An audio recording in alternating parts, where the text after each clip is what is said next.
I am back, and I am down one computer. That one, which is where your chat normally shows up. So I've had to do some shuffling, and so now the chat shows up on the screen way across the room in little tiny letters. So if I squint like this, it's because I'm trying to read what you're saying.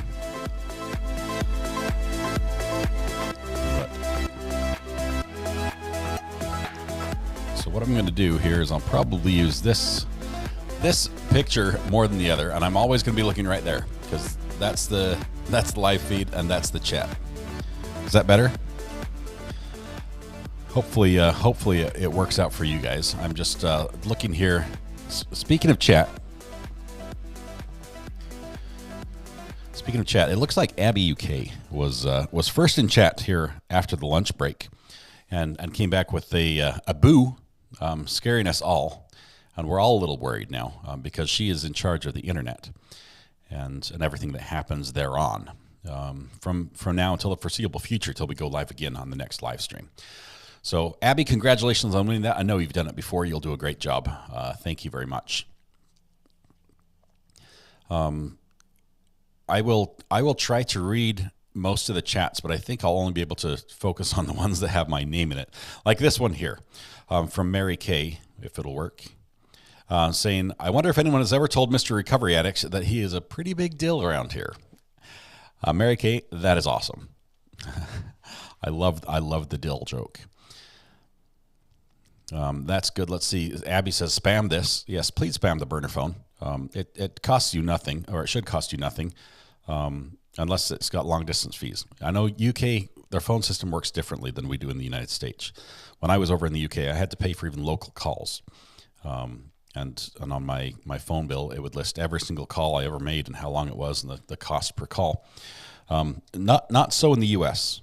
Typically, you pay for service and you get long distance included, and it's free. And so, obviously, I'm not going to ask you to incur fees that just to reach me. But so the email works best if you have that.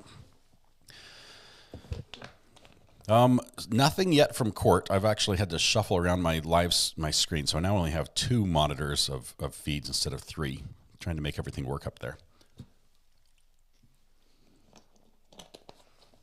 We're on to the next water bottle.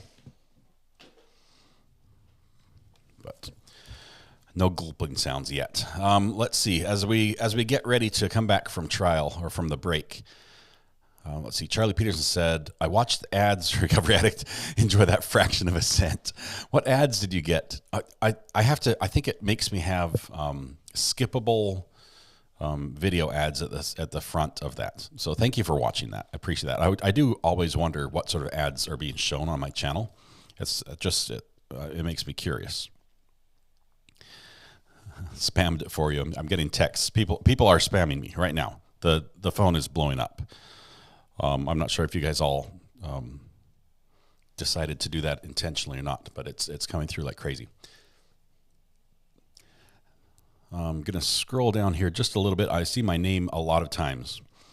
So I do apologize. If I click on something that has some inappropriate words or something that's not quite appropriate, it's because I can't read it until I click on it.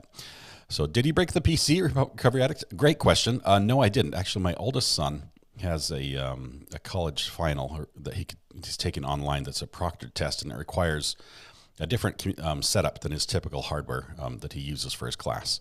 And so the computer that was in here works better for him. So he is taking a final as we speak. And I told him, just as long as you don't use all the bandwidth, we're good. Hello.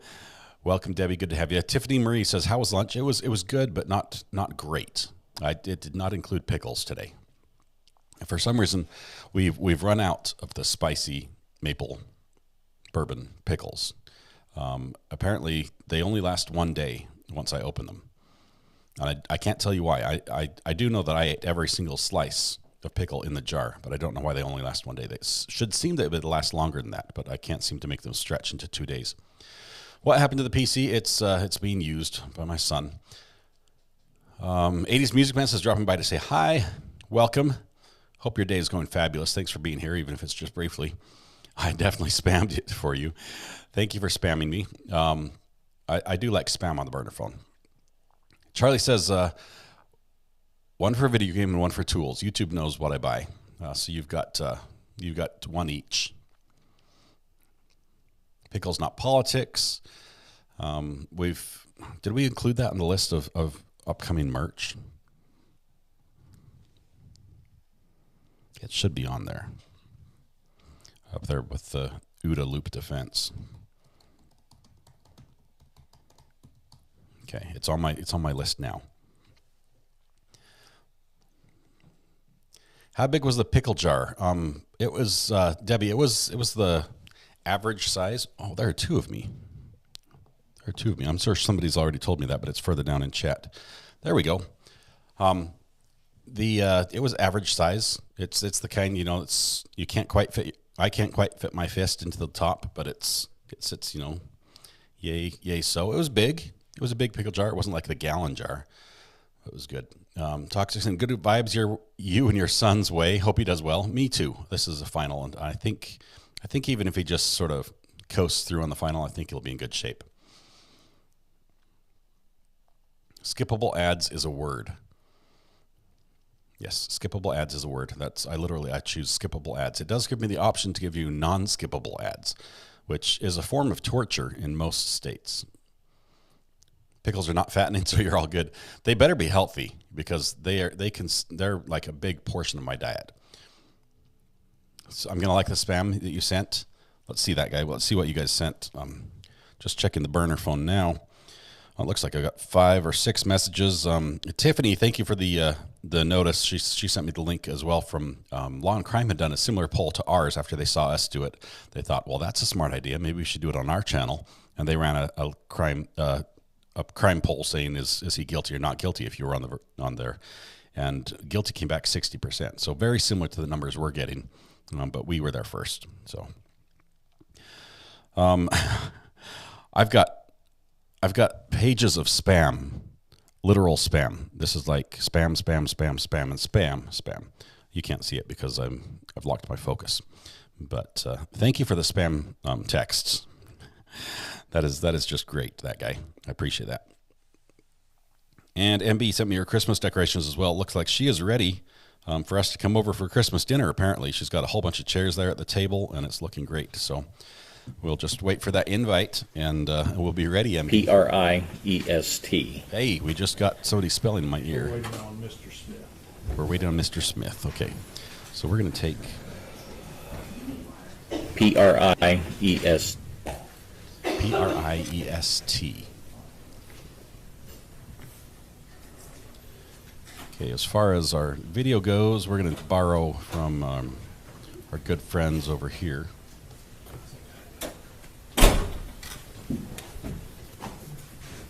Thank you, sir.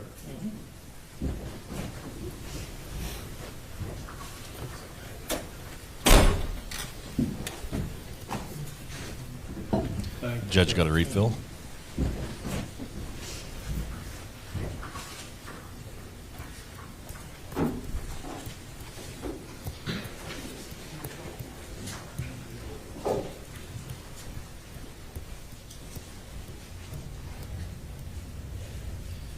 Clear that spam text. Let's see. I got an ad for life insurance. J-O-N-A-T-H-Y-N.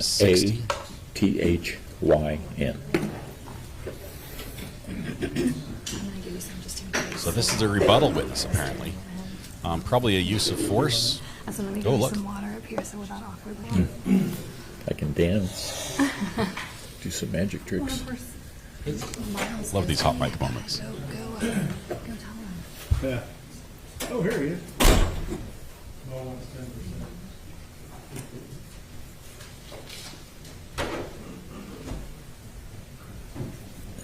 Thank you. 28 people over for Christmas. That's not a Christmas. I mean, it's nice to have that many family members, but that's no fun. That doesn't make it exciting. Let me go shout at the neighbors, make sure we get them off our internet. They're probably downloading the Lord of the Rings trilogy again. Absolutely, yeah.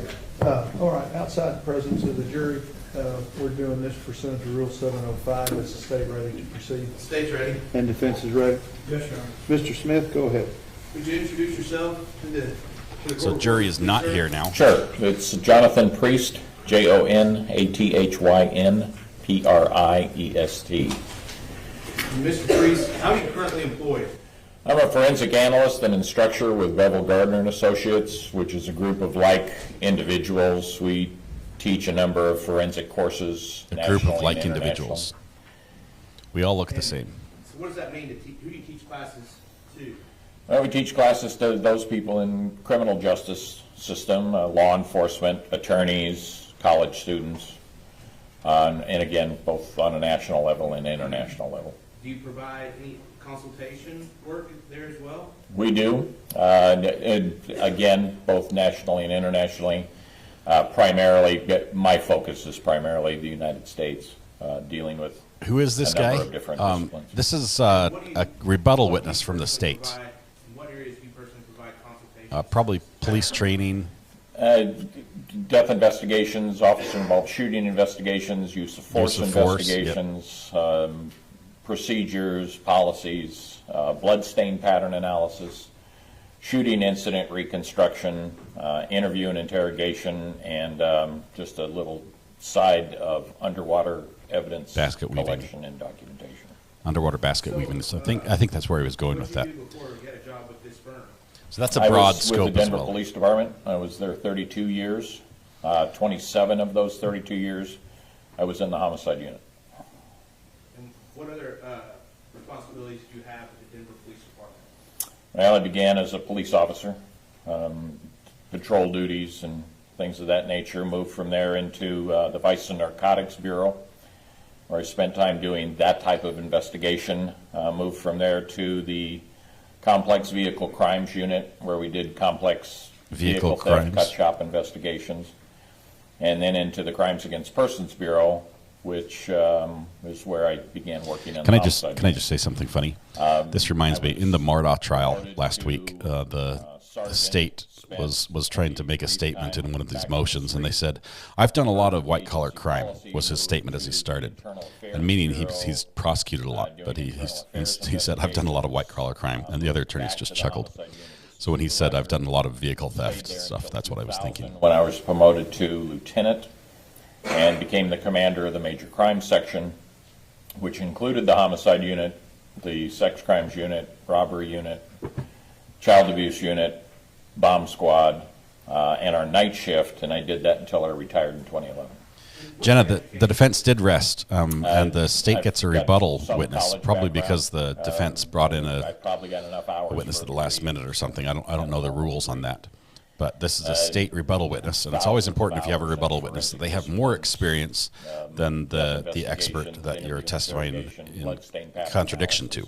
crime scene So reconstruction, so he's going to shooting incident reconstruction. counter a lot of the points that were made by the other expert, and he's more believable because he has more years behind his profession. How many states? 32. And have you done it in Texas? I have. And have you done it in Tarrant County, Texas? I have. And just this year, is that correct? Yes. What kind of training have you received to make you an expert in officer-involved shootings?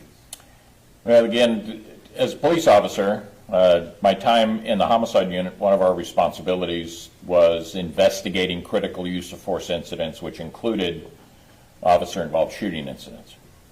I was part of a group of individuals, myself and 2 deputy district attorneys, who created the investigative protocols for the Denver Police Department, which were reviewed and accepted as best practices from the Police Executive Research Forum, PERF.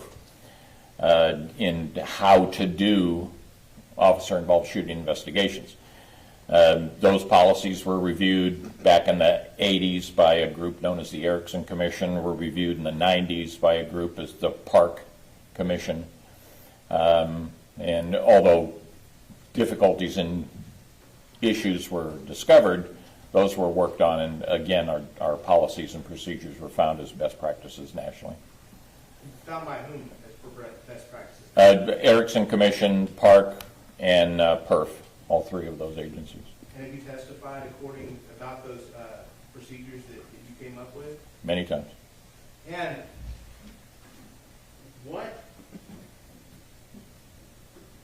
other training experience do you have that makes you, it makes you a use of force expert or a police officer involved shooting expert? Well, police shootings, criminal incidents to begin with, and the basic crime scene investigative protocols that we get while we're in the academy. I've been through the Louisville homicide course. I've been through a number of FBI courses. I've been through crime scene courses all over the country in various stages. I've been through the force science course. I regularly teach in the area of officer-involved shooting and use of force investigations on a national and international level. I've got easily over 1,000 hours of training in areas of that. Now, approach the witness, Your Honor. Had a mouthful For of the water, record, he said sorry. yes. The judge says, I had a mouthful of water, sorry. Bad timing. Yeah, that could have happened to almost a half a dozen times this morning already.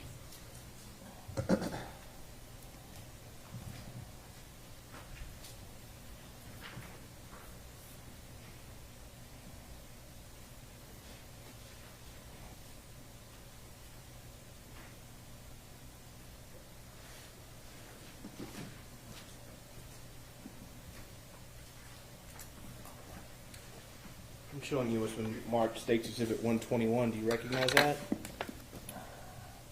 I do. And what is it? This is my curriculum vitae. I don't know. It's probably pretty close to recent. Okay.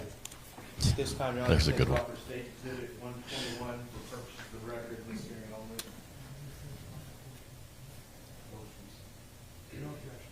Stage 121 is new for purposes of the record.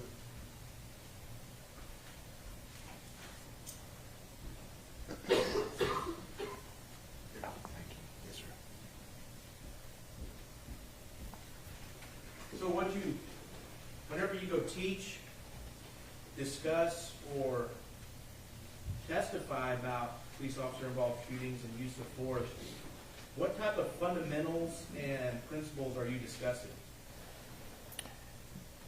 Well, a number of areas. Certainly investigative areas, how to investigate those, how to look at the crime scene, what significant issues are related to the crime scene. Interviewing, how the interviews are done, the nature of the interviewing, the issues that may arise as a result of that. And then secondarily, from a tactical standpoint, how was the incident, how did it occur?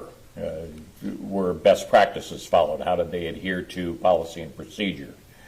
What critiques may arise out of that? What issues may be of a concern for a particular policy change or an educational training change? Hiring practices and how we teach officers in the academy level when these types of incidents occur. Is this something that can be avoided in the future? Is this something where risk can be reduced in the future? So we would look at them from a number of levels in respect to that. Have a moment, Your Honor. Yes, sir. Have a moment already. We haven't got to the good stuff yet. Why the break? This is your witness. We'll pass the witness at this time, Your Honor, for purposes of this hearing. All right, cross-examination. Thank you, Your Honor. Mr. Priest, good afternoon. Hello. I assume you're here to offer some expert testimony. That's why you're up there. Yes, sir. What's your first opinion you're gonna get? That there are a number of mistakes that were made in this particular case, that the officers certainly could have followed better practices in how they approached the scene, that from a tactical aspect there were difficulties in how the shooting actually occurred. Okay, that's all one opinion? With respect to that, yes.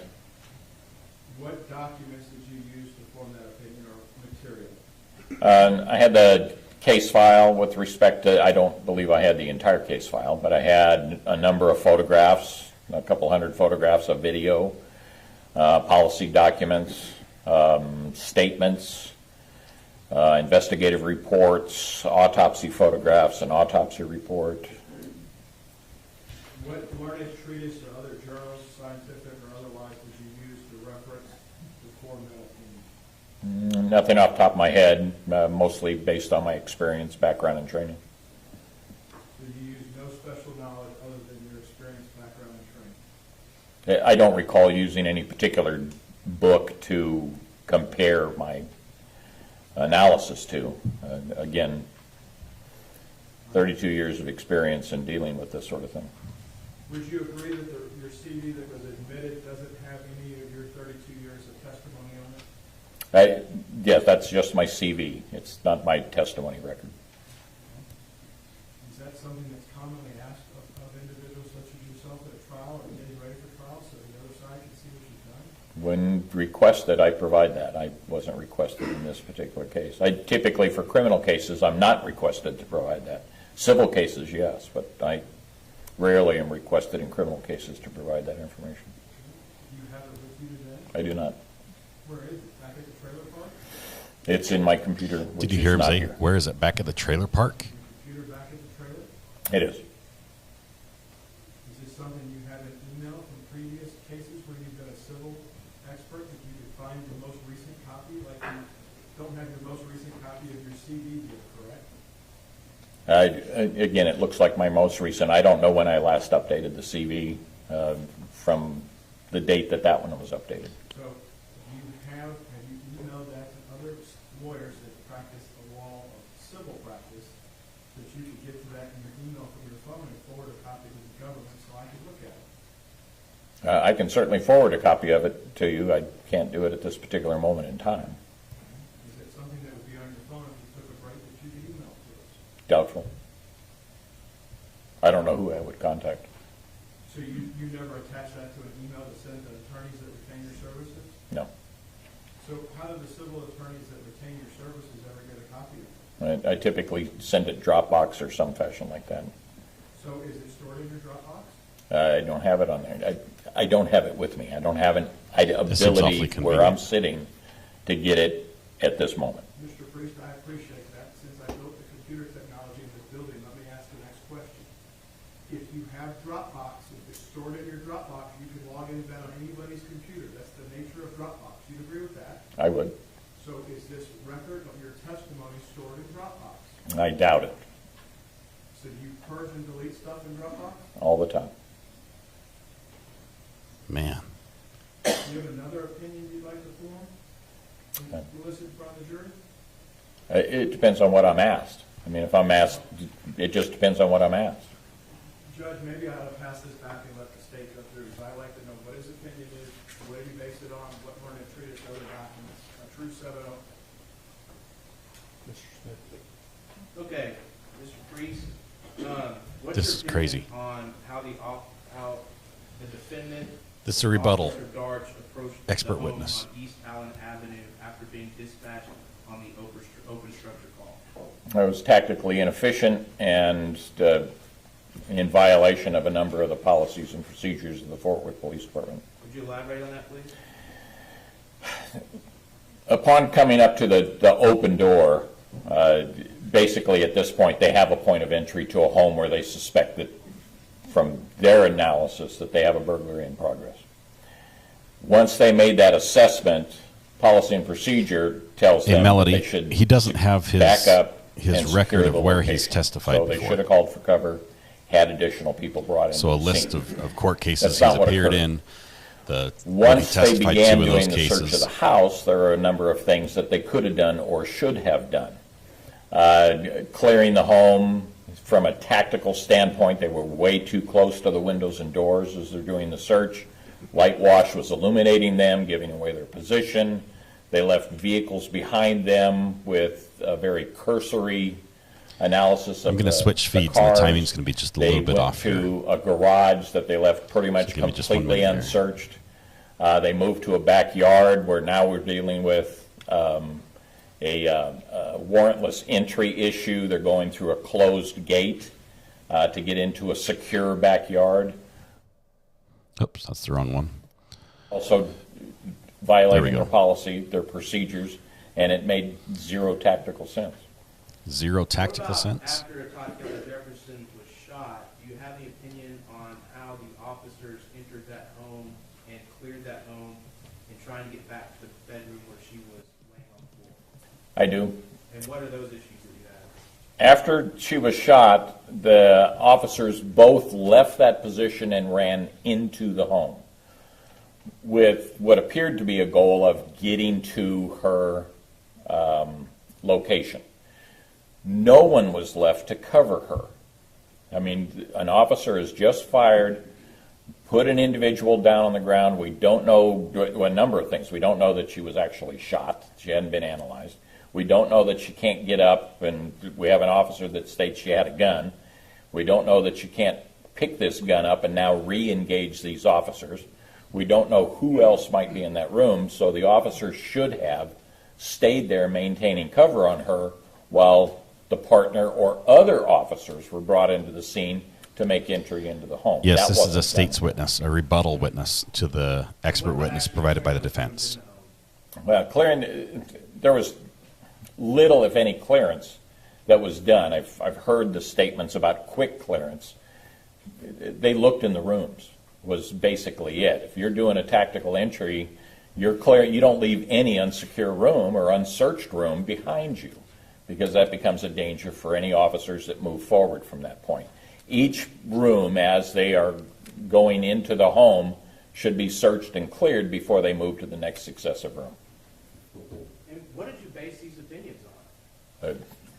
Background training, experience, knowledge of how officers typically would do a search of a home, what officers do after they're involved in critical incidents, how they maintain security of the individual who is shot, if they're shot, or an individual who technically they are in custody, because when you shoot somebody, you have seized them, so they are now under arrest from a technical standpoint, and you should maintain security of that individual. Did you also base this on the Fort Worth General Orders, to everything that you've talked about so far today? The Fort Worth General Orders certainly support many of the things that I've just discussed. And also your training experience, have you testified? The jury's not here yet. This is, they're establishing him as an expert right now. Before? Yes? Both in favor and against police officers? Yes? And the court allowed you to testify as an expert in those cases? Yes? And again, just a summary, what are you basing on what are you basing these opinions on? My training, background, and experience, and the policies and procedures of the Fort Worth Police Department. We'll pass the witness for the purposes of this hearing, Your Honor. Mr. Brissett? Based on what you just told Mr. Smith, did you use any learned treatise or other documents that are published to form those opinions? Other than the policy and procedure manual, no. Did you review any documents other than the policy and procedure manual in preparation for your testimony today before this court? Only the materials that were provided being by the District Attorney's Office, which I just mentioned. Do you recall what date you were retained, your services retained for this matter? Off the top of my head, I do not. Well, it wasn't last week, No. It was sometime this year. sometime in 2022. I believe so. Do you have your notes where I could review your notes in preparation that you've made in preparation for this case? I don't have any notes that I've maintained, no. So when you sat here in court this week, you haven't made any notes? Other than what I've heard other witnesses talk about. So those are some notes you made in preparation for your testimony today. Not in preparation for my testimony. They're notes that I, from analysis of the witnesses that Those are the notes he's talking provided about. testimony. You've made no notes in getting ready in discussions on how you're going to formulate your opinions in this case. That's correct. Typically, I would write a report. I didn't write a report in this matter. Were you asked not to write a report? No, Why did you choose not to write a report then? didn't write a report. So you mentioned no notes that you maintained. Did you destroy evidence and shred notes? I wrote no notes that I destroyed. I made no notes in relation to this. I reviewed the materials and provided my verbal opinion to the district attorney. Did you provide or make any notes when you made your scene visit? I haven't been to the scene. When did you arrive in town from Denver? Last Saturday. No, Monday. When you've been here, when you were here for the Arlington police officer case, you didn't go down to the scene and take a look at it then? I did. So I did. you did? For the Arlington police officer shooting, I did. You went to that scene, but this scene, you didn't make a site visit. That's correct. This is Do you- bizarre. as part of your testimony, you relying off of any measurements given to you by the Fort Worth Police Department? I'm aware of measurements that were taken, but it doesn't have anything to do with the opinion that I'm going to be discussing today. Since we don't have any measurements to speak of, what measurements were you given? I have a document that shows measurements of where the defect was to the glass in the bedroom. Did you ever see what you and I would refer to as a crime scene diagram, either the scale or not scale, that was a CAD drawing? No.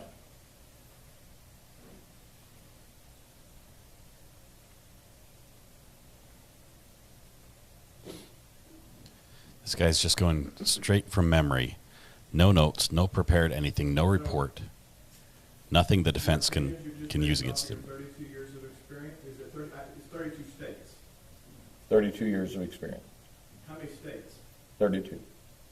That's an easy number to remember then. It's very coincidental. Okay.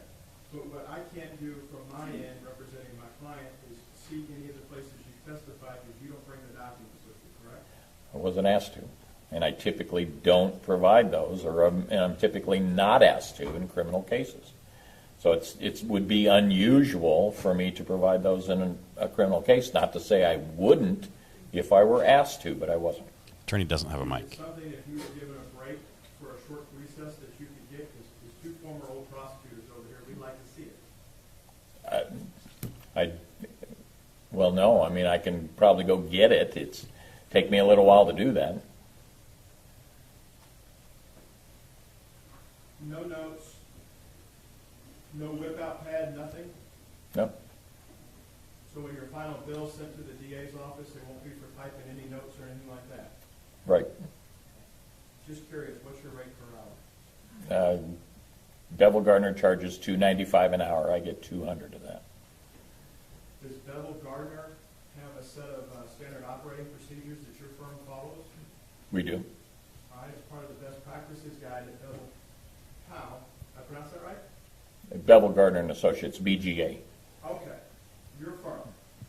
Does your SOP at your firm, when you're doing critical incident research like this, require you to make notes and keep accurate records for billing purposes? No. So your firm doesn't prepare reports, doesn't make accurate notes in all their cases? No, we typically make reports. I typically do not write down notes. I write a report. What do you guys didn't think do of that this? in this case.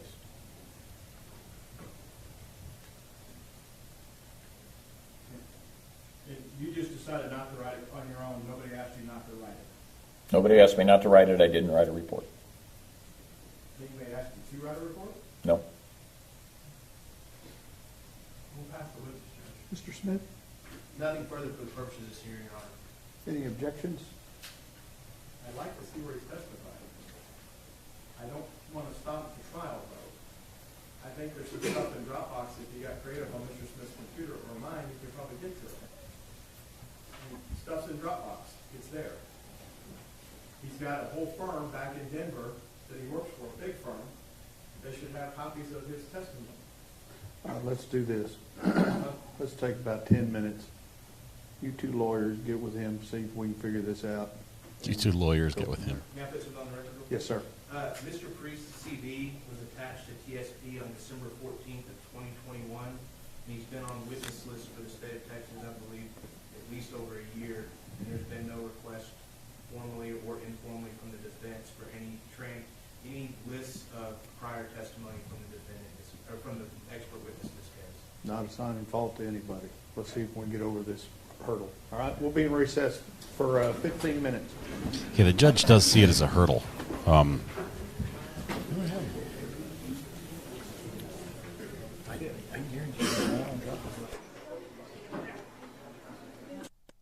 Okay, so it's gone there. We lost our hot mic. I was hoping there would be something good, juicy. This is super sketchy, says Debbie. Expert is sketchy as all get out. He'll be back in 10 minutes with the report in his hand. I believe so. The fact that the judge sees it as a hurdle and not assigning fault, basically he sees that something's wrong. It seems weird that this guy says, "Oh, I've had all this experience, and no, I'm not showing you where it was." If you went to a job interview and you said, that your future employer, prospective employer says, what have you done in the past that, relates to this, that qualifies you for this job? And you say, I've done this job for 32 different companies in 32 different states, type of thing, for 32 years. It was 32 years, 32 states. They wouldn't stop there and be like, "Oh, okay, I guess you're good," right? They'd say, "Tell us about some of those jobs. Tell us about what you did. Where were you? What state was it? What was this? What was the scenario? Let us look into that. Let's check your background." And this guy shows up with basically nothing but his wallet and the keys to his trailer that he drove down, and says it's all in my head, and you're just supposed to take my word for it. And that seems a little bit bizarre.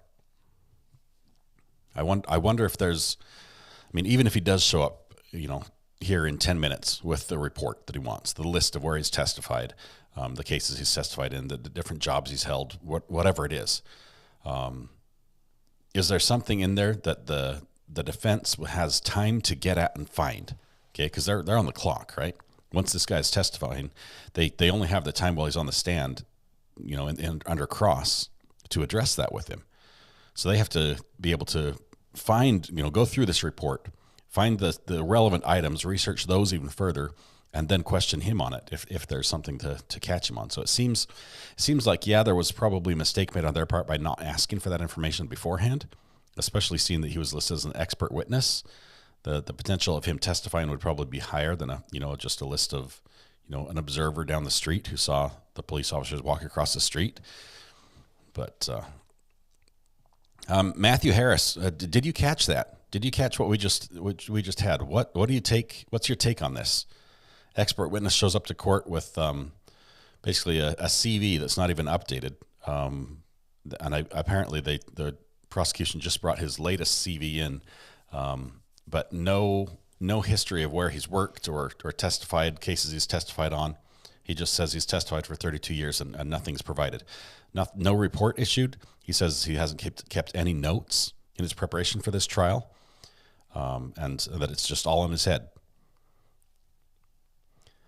Do the attorneys speak with expert witnesses before the trial? MB, yes, they do. At least they speak with their own expert witnesses. I'm not sure if they have the right to do a deposition on the other, but typically the information and what they're going to speak to, like if there's a report issued, that would be shared prior to the fact. Matthew Harris says, "Debbie, I don't know if he's a known expert, but his LinkedIn profile indicates that he's testified as an expert many times." And did you hear the attorney say, where is that document? Is it back in the trailer park? Trailer park, when used together like that, is almost a derogatory term. It's indicating typically a lower income housing arrangement with portable mobile homes that are set up sort of on a semi-permanent basis. So assuming, using that word and saying it's back at the trailer park was an insult. It was a jab at him. I don't think the jury will hear this witness and the closing will begin. Michelle, I think they'll hear him. I really think they will. It just might be a little bit of a delay. First, he's going to call his office and say, basically, somebody send me that document. They'll email it down, and it will be done. I don't think he's going to have to go back to his trailer and dig up his computer.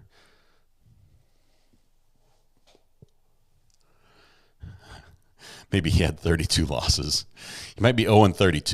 You know, he's going for his first win here. Trailer Park Boys. Yeah. To be expert witness, do they have to have a written report?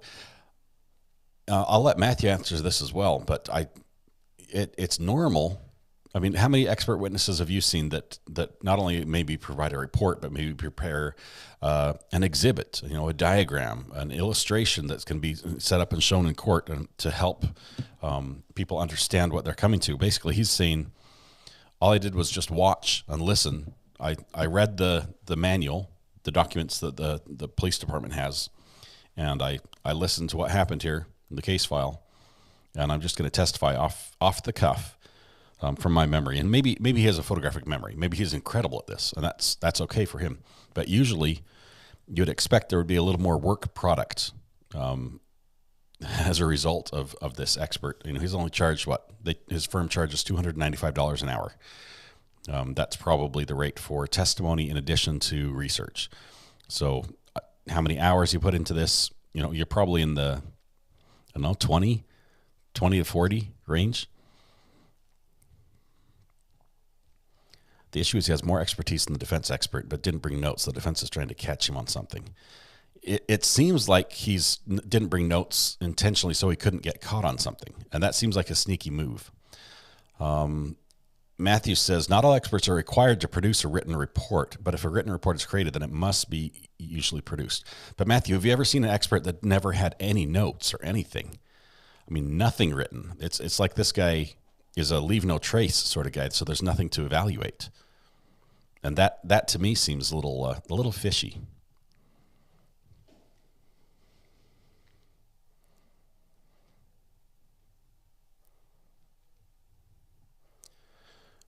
No, they don't need a written report, but normally the defense will interview them prior to the court date and get the CV or whatever, and the witness is going to use during the testimony.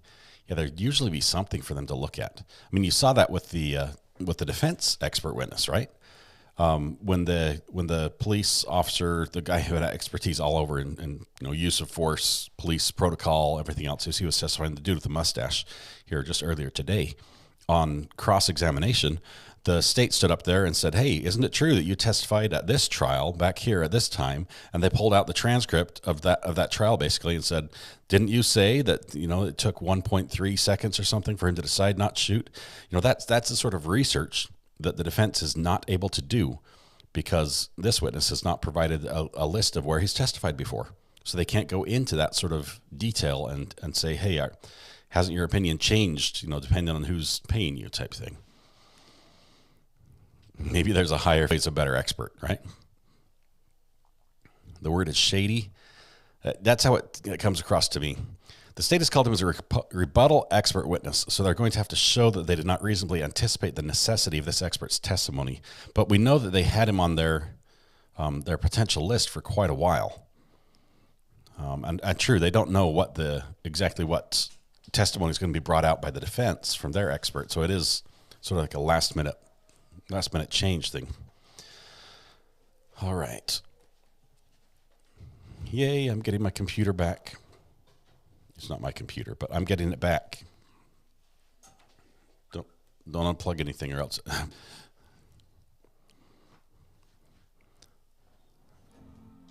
Did you hear that sound? It's booting up. I'll be able to read your chat here soon, which is exciting. And we're buffering. And we're back. This is crazy. I'm going to have to call my my internet service provider and get this issue fixed. Okay, Matthew Harris. It isn't unusual for the rebuttal expert to not have a report or any notes if the scope of his testimony will simply be to rebut unexpected testimony of the defense's expert. But right, he had no notes on anything. There's nothing. Well, I guess I guess that's related to his testimony today, so that might be true. So you're saying it's not as strange as I'm seeing it as. Can you tip that down and turn it and tip it up halfway? No, spin, do a dance. No, just kidding. Thank you, Mrs. R.A.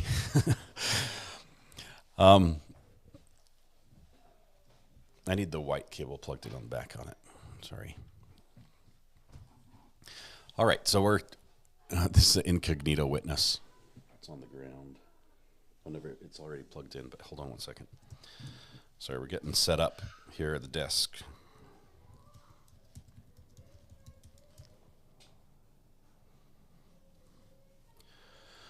All right. If he's telling the truth about not generally having notes in criminal cases, what's sketchy?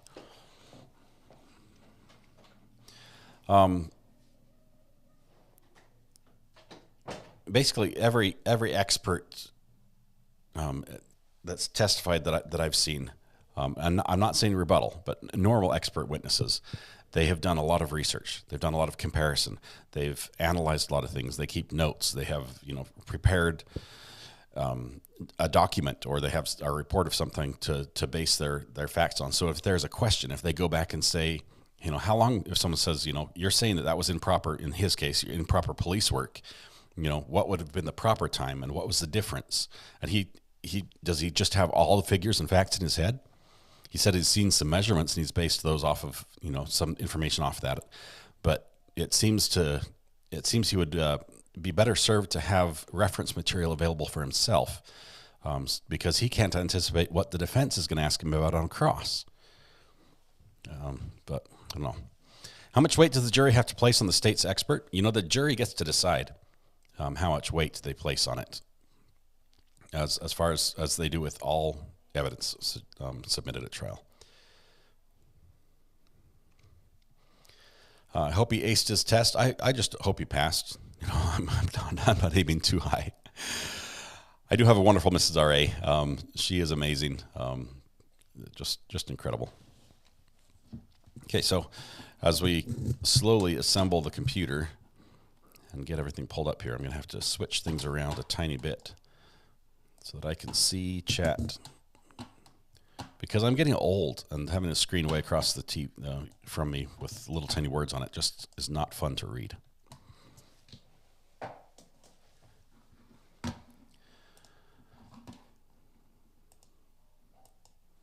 Okay, turn that off. Pop out chat. This is much better. Now we're cooking with fire.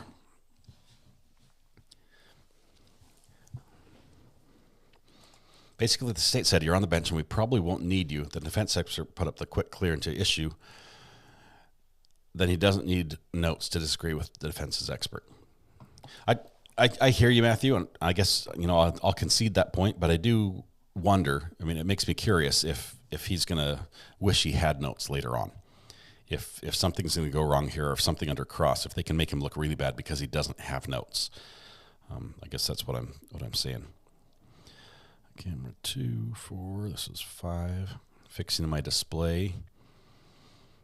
And we're good there. I just have to change chat to be... Okay, so chat's coming from the wrong window. Just 1 second here. Chat comes from 5 now.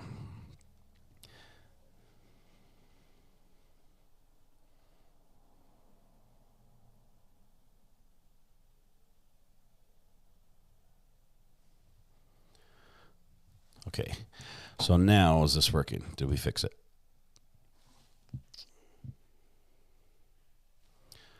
No. Okay, it's not working quite yet. We'll get there.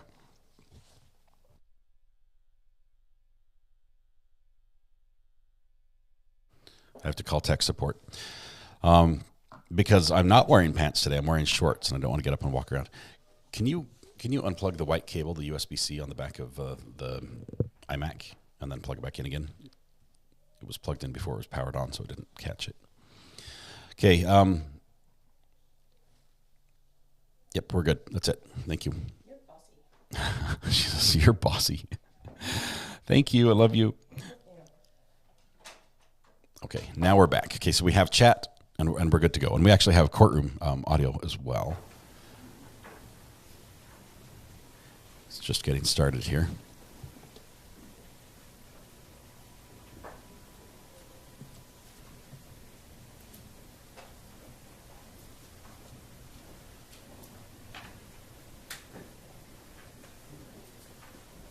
I wonder if he got it. I wonder if he found what he was looking for.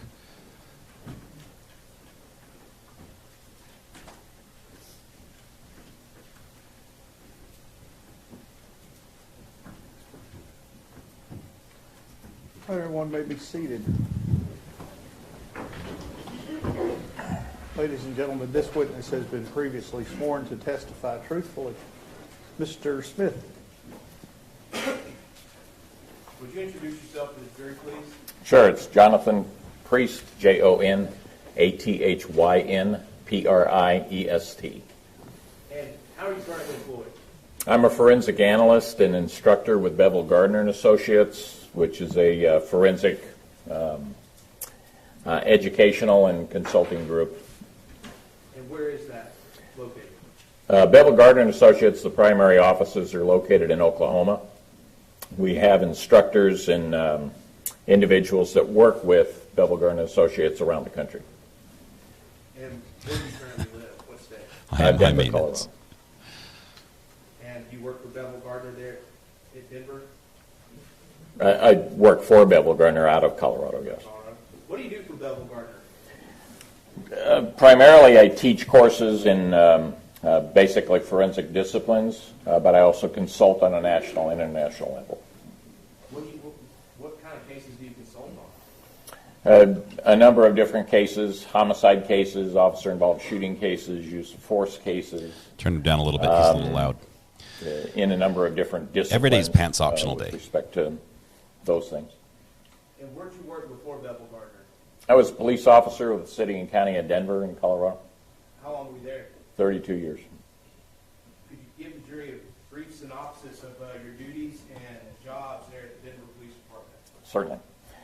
I was a police officer again with Denver for 32 years. I spent time as a patrol officer.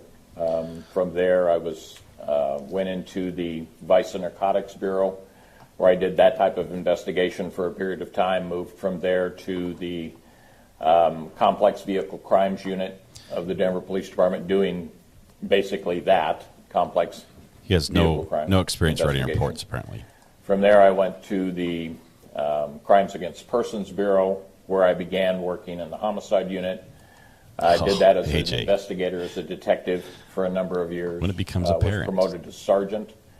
Briefly went back to patrol duties and then into our Internal Affairs Bureau, where I did internal affairs investigations.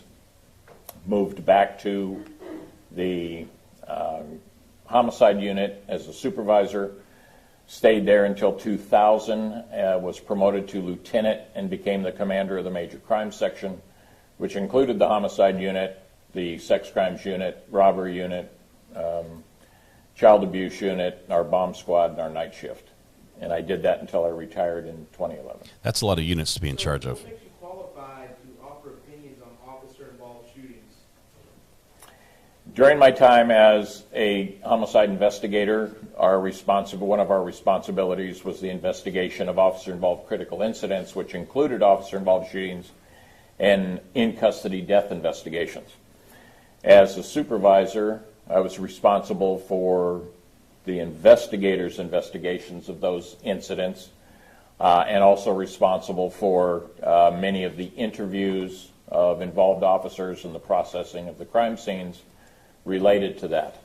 Also, as a supervisor, I began working with our district attorney's office, where we created many of the policies and procedures for the Denver Police Department dealing with investigation of officer-involved critical incidents and officer-involved shooting investigations. That continued after I was promoted to lieutenant and became the commander of the major crime section, where now I have the responsibility over all the investigations related to officer-involved critical incidents, and did that again until I retired. And did you mention the policies and procedures that you created? Yes, I worked with the Denver District Attorney's Office, there was myself and 2 Denver DAs who basically created the investigative protocols for officer-involved shootings and officer-involved critical incidents, which included in-custody death situations and other uses of force that might result in critical injury or death. And what happened after you all created those protocols and procedures? Those were incorporated into the policy and procedure manual. They were reviewed by a number of entities. The Erickson Commission was one that's I recall off the top of my head. The Park Commission, which is a group of independent investigators that look at policies and procedures of police agencies in relation to their use of force policies and how they investigate use of force incidents. We also were mentioned with the Police Executive Research Forum as having policies and procedures that met national best practices. Have you testified as an expert before in officer-involved shootings? I have. A few times or many? Lots. How many states have you testified as an expert? Well, I've investigated cases in 32 states around the country. I believe I've testified in about that many. And have you testified in Tarrant County as an expert in officer-involved shootings? I have. And when did you do that? It was just earlier this year that I did that. But in the same building, as a matter of fact, correct? It was. I'm not sure if it was the same courtroom, but same building.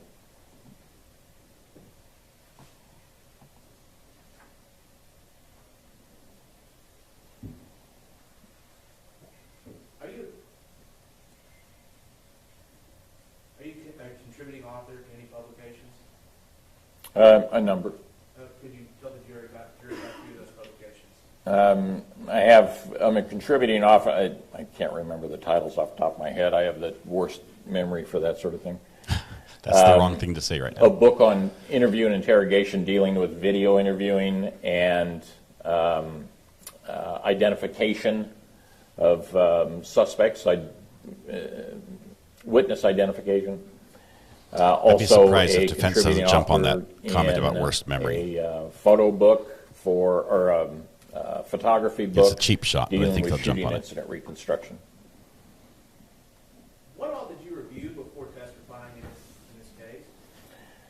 Number of photographs, policies and procedures for the Fort Worth Police Department, autopsy photographs, autopsy report, statements, investigative reports. Did you also take a look at Officer Darch's statements? I did. And were you present yesterday when the defendant testified I was. in the courtroom and you watched it all? Yes. Were you present this morning when Dr. Coons testified as an expert for the defense? I was. So, do you have some differing opinions of from Dr. Coons of how Officer Darch and the defendant performed on the early morning hours of October 12, 2019 at Atatiana's home on East Allen Avenue? Some. Let's just start at the beginning. How do you feel about the manner in which Officer Darch and the defendant approached the home on this open structure call? I think their approach wasn't terrible, but it likely could have been better. They didn't have an awareness of what was around the neighborhood. They didn't know what was across the street. They didn't know any movement of individuals that may be in or out of the house. They didn't pause to stop, look, and listen, although I know there were discussions about that. But anytime you're approaching a residence that you're unaware of what may or may not be going on, stopping, being quiet, looking, seeing what's around you and what areas of not only danger may exist, but what areas of egress do I have? Where can I go? What areas of cover might be available for me? And then listen. Are there any noises? Are there any sounds, any yelling, any talking, anything like that that's going on? I didn't hear any discussion about that's one of the steps they took. So that's certainly something that could have been done better if it wasn't done. Again, I didn't see anything that supports that it was done. What about when they got up to that front door? Well, when they get to the front door, the door is open. So at this point, they basically have a couple of choices.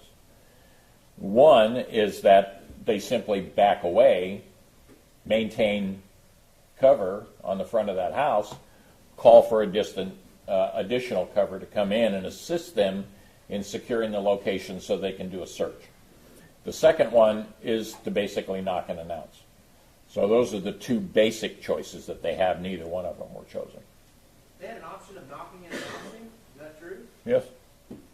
Well, would you be, you reviewed the general orders, would you be surprised? Did you see Dr. Coombs testify this morning? I did. What do you have a different opinion about how Dr. Coombs feels that that these officers are cautioned about announcing themselves? Well, I heard the use of the word be cautious. Well, you can certainly be cautious while you're announcing your presence. I mean, you're there. You're wearing Fort Worth Police Department uniforms, so you're visible. You're standing in front of the door looking in. So if somebody is in there, secreted or not, there's a good possibility they're going to see you. So it's not like it's a big surprise that somebody's outside the door. But they're being cautious in that they're standing outside. They're maintaining quiet tones. They're not making a lot of noise. Charlie, I at think this particular point. Chat might be against this even guy just because knocking we want and the closing announcing now, statements, and the I can idea of still be having another cautious expert while I witness do it testify because is I can be it's not aware exciting. of what's going on inside the house. I think he's going to do a see good the job. house I really do. and make decisions about where I'm going to go from there. In reviewing the general orders, did you see anything about an open structure call that's told officers specifically not to announce their presence at the call? No. So that option was there. To knock and announce, absolutely. And so after they didn't knock and announce, they moved to the second door. Well, do you have any more opinions or feelings about how they walked past the first door as it is a fatal funnel? Well, again, best practices, two choices. Knock and announce, back off, call for cover. So those are the two main things. Once they begin moving around the house, the problem I have with this is how close they are to the house. They're in the light wash of the light that's the ambient light that's coming out of the house. So they're easily seen at this point. If I'm going to walk around the house, I'm backing off into the shadows so that at least that I'm maintaining some level of security. If I want to search this place, I want to do it from a position of advantage and not hugging the walls and risk the possibility that something bad could happen there. Coyote, you need to have some apple chutney with Did that. they hug It's the house fantastic. going to the second door? They were very close to the house. And the fact that they're in the light wash is one. Hugging walls is never a good idea when you're doing searching anyway. But you want to back away from that, at least give you a position of advantage. What do you mean by light wash? We have the ambient light that's in here. Any of this light that is shining out into a darkened area is going to reflect off of you. So it's going to basically give you illumination that you wouldn't necessarily have if you were back in the shadows. And why is that important for an officer to realize? Again, goes to that cautious, and it also gives you the ability to be give you that time delay. That if the people can't see you, they can't react to your position. And what about when they get up to that second door? What's your opinion about how they investigated that second door on the side of the house? Well, again, when they move up to the door, they're right there. They notice that there's some damage to that door, which suggested to them, or at least what was being stated, is that there may be indications of forced entry. So not only have we found an open door, but now we found a door that may have evidence of forced entry. So at what point are we going to stop and secure this? By leaving that first door, I now have an entrance and egress point that is left unsecure. So if somebody is inside that house, they now have a way to get out. not only get out and get away, but get out and get behind me. So there are some problems with leaving that front door unsecured. Coming up to the second one, they're now again hugging that area, making no indications that they're going to do any kind of knock and announce at this point. Well, whenever the defendant testified yesterday, you heard him talk obviously about the damage to the screen. Did you also hear him mention the screwdriver? I did. And why did he mention a screwdriver? I think as a means of causing the forced entry or attempting forced entry. And again, what did the general order say when an officer at an open structure call believes there's evidence of a forced entry? Call for cover and secure the location. That they shall do that, correct? Shall, which means do that. But did they do that after they encountered the second door? No. And what did they do next? Next, they moved over by the cars, stated that they shine lights inside the tinted window cars. The difficulty there is that even shining a light inside those cars is not going to give you an indication that there's no one in there. There are a number of areas in cars that people can lie on floorboards and can lie down in the footwells of cars. Certainly you can get into the area of the ridiculous, but there are a lot of areas that you can look at inside cars, and that brief cursory search, for me, and in my training, is not going to give me the indication that that car is clear and secure. I don't have any information or any knowledge that they checked to see if the trunks were ajar, to where they could open those, that they checked the doors to see if they were locked or unlocked. Nothing like that. So now we have another point where there's the possibility that somebody could be secreted in those cars. What about underneath the cars? Isn't that another place to hide? Well, sure. Under the cars, around the cars, in the blind spots. What about when those officers walked over the lawnmower, weed eater, and that? You heard that testimony yesterday? I did. What significance did that testimony have for you? Well, again, there were a number of things about this house that it could just be a messy house. The fact that the lawn equipment is out there in the driveway area could be the result of a messy house. The fact that they're seeing There wasn't it room and in the house making for the the leap lawnmower. that maybe the burglars are piling this stuff up for easy access to load into a truck or a car or whatever and get away would tell me that, well, where did this come from? The logical assumption would be the garage. So if that's the logical assumption, what should the officer's next step be? Well, not only go look in the garage based on that, but the fact that they're going to be walking by the garage, touching the garage, be near the garage, there should be some search of that garage. It's on the way. I don't want to leave that behind me, so there should be some analysis of that garage. And again, while they're moving, where are they moving farther and farther away from, both the defendant and Officer Dart, as they keep heading towards that back? Hey, Jake, the only time front we have door, is from the the open front body door. cam, and I think it was a minute 17 seconds And how do you feel about them moving farther from when he turned on the body cam to when it was shooting. Well, I don't like that at all. My opinion is that should have been maintained once they found that open door. If they're not going to knock and announce, back off and maintain security on that front door. That's where they should have stayed.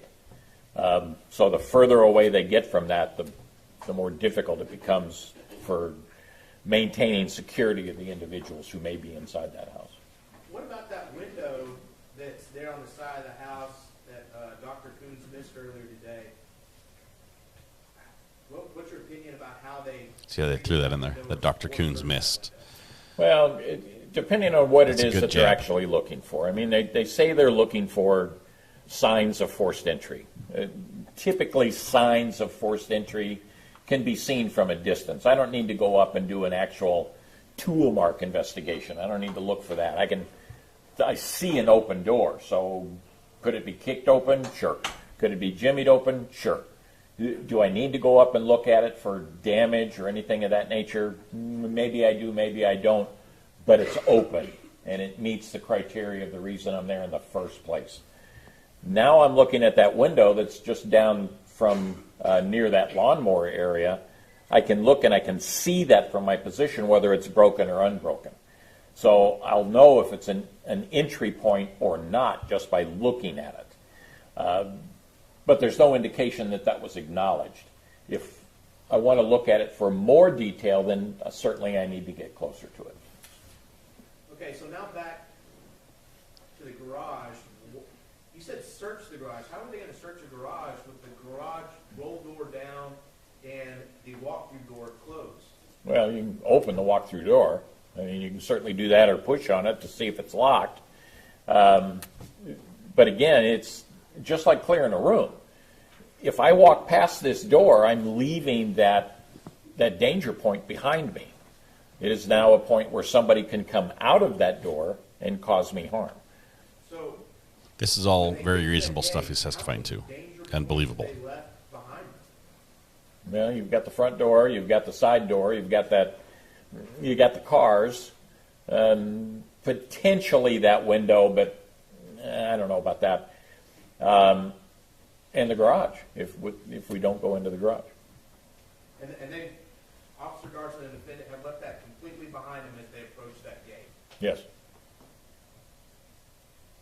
That gate, that structure there with the side of the house, if you're standing facing the gate on one side of you and that garage on the other, was that a safe place for Officer Garson and the defendant to be?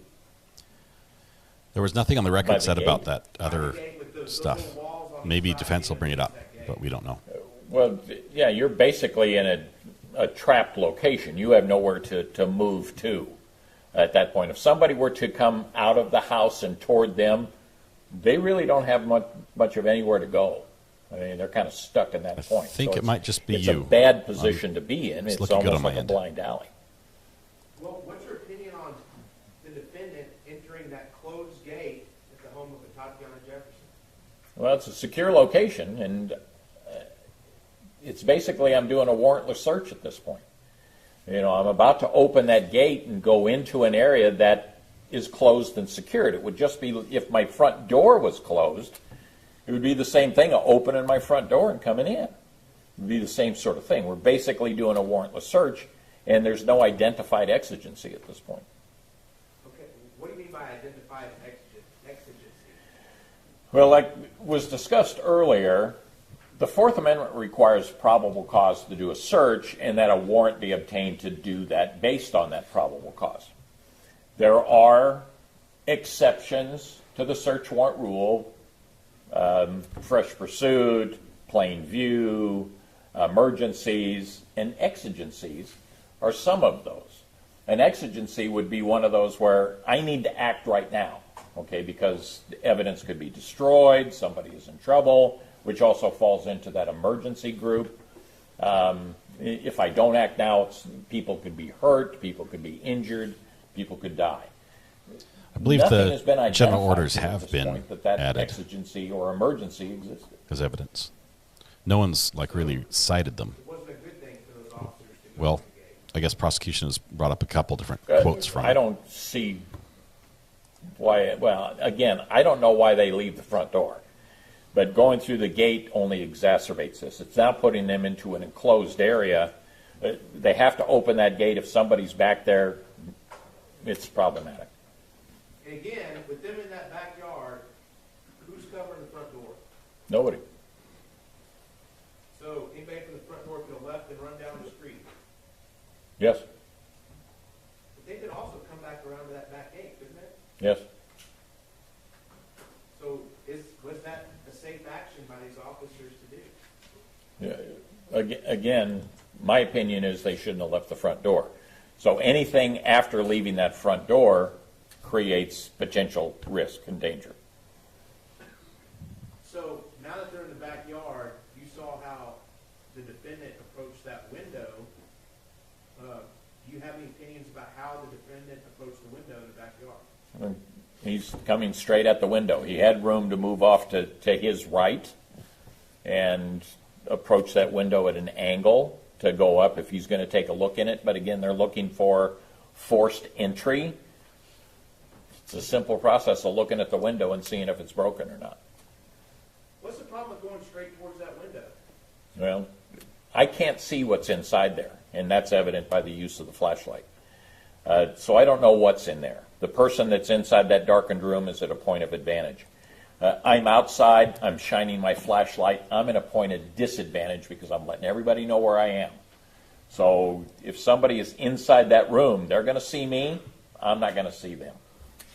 Well, you bring that up about the flashlights. Was it a good idea to use the flashlights to clear the cars in the driveway? You could shine the flashlight inside the car. There are ways to do that without bringing a lot of attention to yourself. Put the flashlight right up against the glass and turn it on, rather than shine it from the outside. Shining it away from the glass, you get that reflective glare, which can limit your ability to actually see into the car. Putting the flashlight right up against the glass and turning it on illuminates the interior. So I don't really give anybody outside or behind me or around me indications that I'm using it, and I can now see inside the car. Using the flashlight to look inside the car, I don't have a big problem with. The way that it was used, or at least the suggestion on how it was used, being away from the car, created difficulty actually seeing into the car itself, the same argument that I have for the way the bedroom window was looked into. I mean, if an officer is shining a flashlight in the dark, what's it telling to everybody around him? Well, exactly. That's why you have the intermittent button, because I can flash it if I need to, but every time I do that, I'm giving away my position.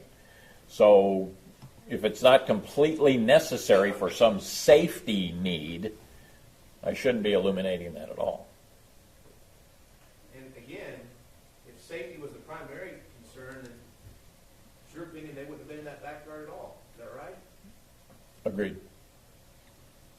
He does come across as very experienced Do you have any opinions about and how the believable, officer even if you don't like his mannerisms.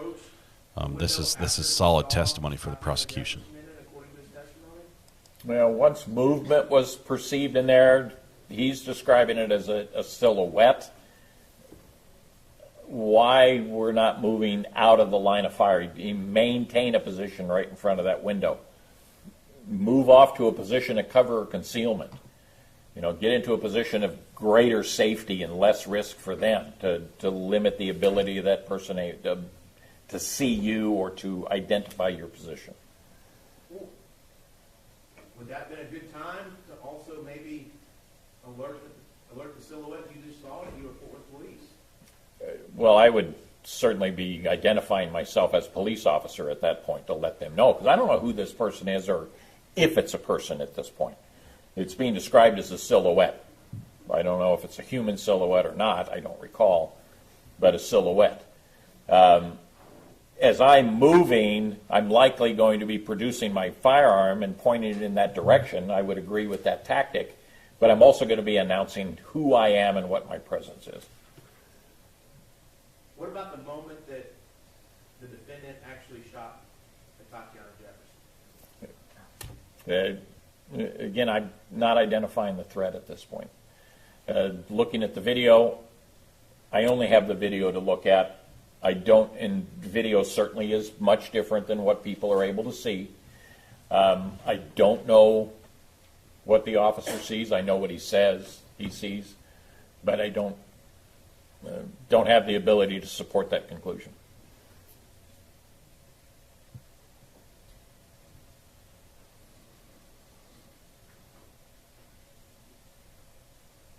So, you've heard us talk a lot about that these officers had an opportunity to maybe reach out to dispatch and have dispatch get more info, or have dispatch put the caller in touch with the officers. Have you heard that testimony? I have. Are you concerned that would have taken up too much time? Well, no. Again, we don't have an exigency. We don't have an emergency. We're not in a rush. This isn't a race. We're not getting paid by the hour. I don't know why we need to rush through this, why we're not just taking our time. I go back to, and I keep harping on this, I don't really understand why they left that front door. Back off and call for some assistance, or knock and announce. Those are your two best choices at that point.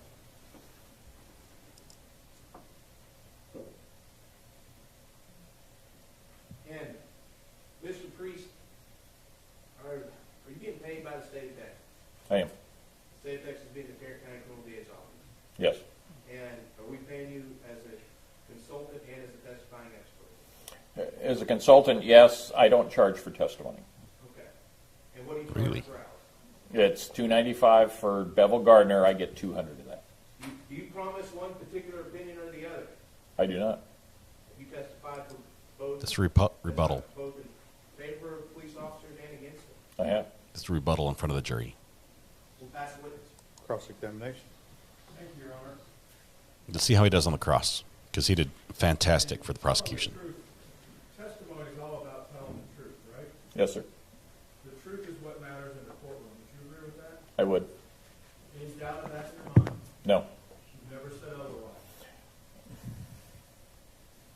Go ahead. You're going to have to tell the jury eventually. Whoa. I've done programs, done training where the truth is not always what matters, but what that's talking about is it's what can be proved, what is not necessarily true. Okay? And Let's so talk about what can be proved. When I asked you at a break if you've ever emailed your testimony records to people, and you say you've never emailed it, and I can produce an email from your Comcast account, that would be something that you didn't tell the truth about, correct?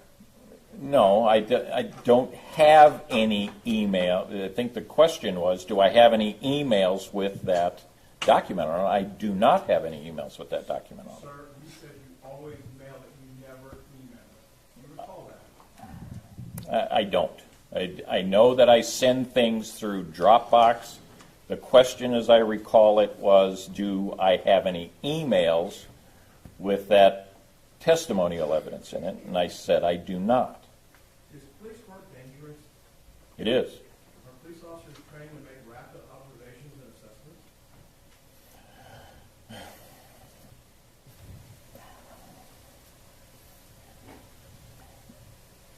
Training, observation training. I know that there's a lot of discussion in police work about being a trained observer. I've turned it up a little bit for you. And I never once recall going through a class on observing. But through experience, you become aware. And law enforcement officers need to have an awareness about what's going on around them. He said, tell the truth. The jury's going to find out anyway. Lived experience? Time on the street? It can. And depends on what your overall life experience is as well. Can you understand the standard when you're looking at a police officer's actions is what the officer knew based on his training experience at the time, correct? It can be. Well, it can't be, we can't substitute your 32 years for Aaron's on a call, can we? It depends. What is it that we're comparing? Are we comparing apples to apples, or it just depends? Well, in fairness, where we're getting at on this, you understand the case law in this area, yes? Yes. Okay? It's what the officer knew at the time he made the decision to shoot, correct? At the moment the shot is fired, that's typically when shootings are judged from, is at the moment force is used. And it's what leads up to that. We don't get the Monday morning quarterback like we're doing here. Oh, that's true. Okay. Does police work involve a balancing of risk? It can. When on a call, does a police officer need to trust their partner? Certainly trust is a big part of working in scenes or investigations. Should a police officer on call assume that his partner is following their training just like they're following theirs? I would expect that they would.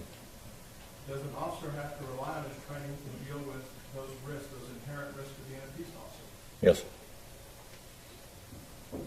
If an officer fires a shot while on a call, is it reasonable for his partner to assume that the officer has seen a threat that requires a response? No. Why not? When an officer is using deadly physical force, they are required to articulate their reasonableness for the use of that force. And what I see is not necessarily what my partner might see, and I wouldn't assume that my partner knows what I saw.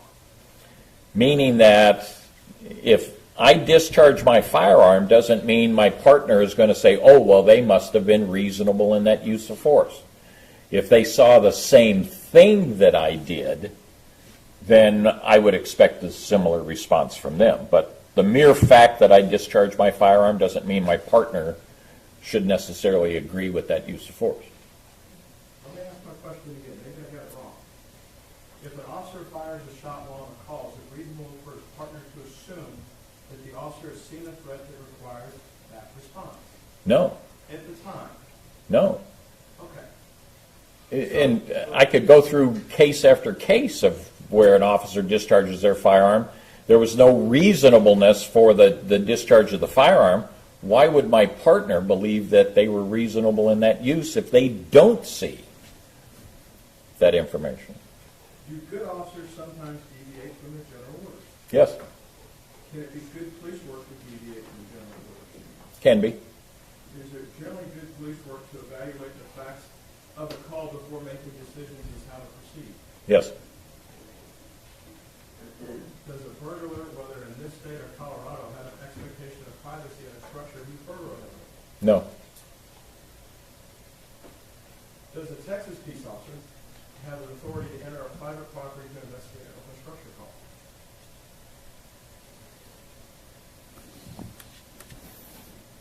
I don't know the answer to that. When you just told the jury on direct it was okay to raise the garage door and go snooping around the garage, but it's not okay to go in the backyard. So how do I differentiate those two, sir? I said secure the garage door. Check the garage door to see if it's closed and see if I can push that door open. And if you push the door open, opening a plane of a structure is like Emmitt Smith crossing the ball across the goal line. As soon as you break the goal line, you've entered the structure, correct? I see the argument. And let me ask the next question. Colorado adopted its law when it became a state from Texas. So burglary of a building in Colorado, probably pretty much the same as burglary of a building in Texas, yes? Pretty close. So if you break the plane, the ball breaks the goal line going in, you stick your hand in somebody else's vehicle, that's burglary of a motor vehicle in Colorado or Texas, correct? Yeah, I would agree with that. Okay. So we have some inherent risk. On direct, you say it's okay to go look around in the person's garage, but it's not legal for Dean and Darch to be in the backyard. Is that what I'm understanding? No, I didn't say that it was okay to go looking around inside the garage. I said it was okay to clear that garage, to see if that door is open, if I can push that door open, to see if that's going to be a threat to me. Well, how do I clear a garage without going in it then? Well, I want to make sure that I don't have anybody behind that. The same thing that I'm doing when I'm looking inside that car. I want to make sure there's nobody hiding in there or around there. I'm going to back up just a little bit. If I were doing this scene, I'm not going to be that far anyway. I'm going to be staying at the front door. I'm not going to get to that point. But if I'm going to be doing those areas and that garage door is now behind me, I'm going to make sure that I don't have a threat there. Okay. So if I understand your theory of Fort Worth police policy, if they see an open structure, a priority 2 call that's a 2-person call, if you go to a 4 or 5-person call for every call? I turned it up. I'm saying that if I get to that location and I got an open door, then I have 2 choices. One is to back off, call for cover, and secure the location like the policy says, or I knock and announce. Those are my 2 choices at that point. Walking around the house is not at the top of my consideration unless I have an emergency or an exigency. Would you agree with me that the alphabet still goes A, B, C, D? Yes. Okay. You keep harping on D, but you jumped over C in this little standard. The unit in charge shall call and inspect the structure to determine if there's any sign of forced entry. That's before backup and secure. Would you agree C becomes before D? That's not true. When you look at silent alarm, the number 2 thing is to back off and secure. And then the next one is to look for signs of forced entry. I think he misspoke there. If we hear, may I approach the witness?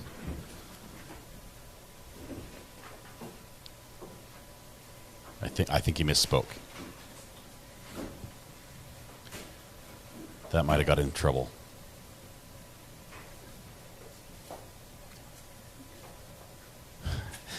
Now we have the general orders.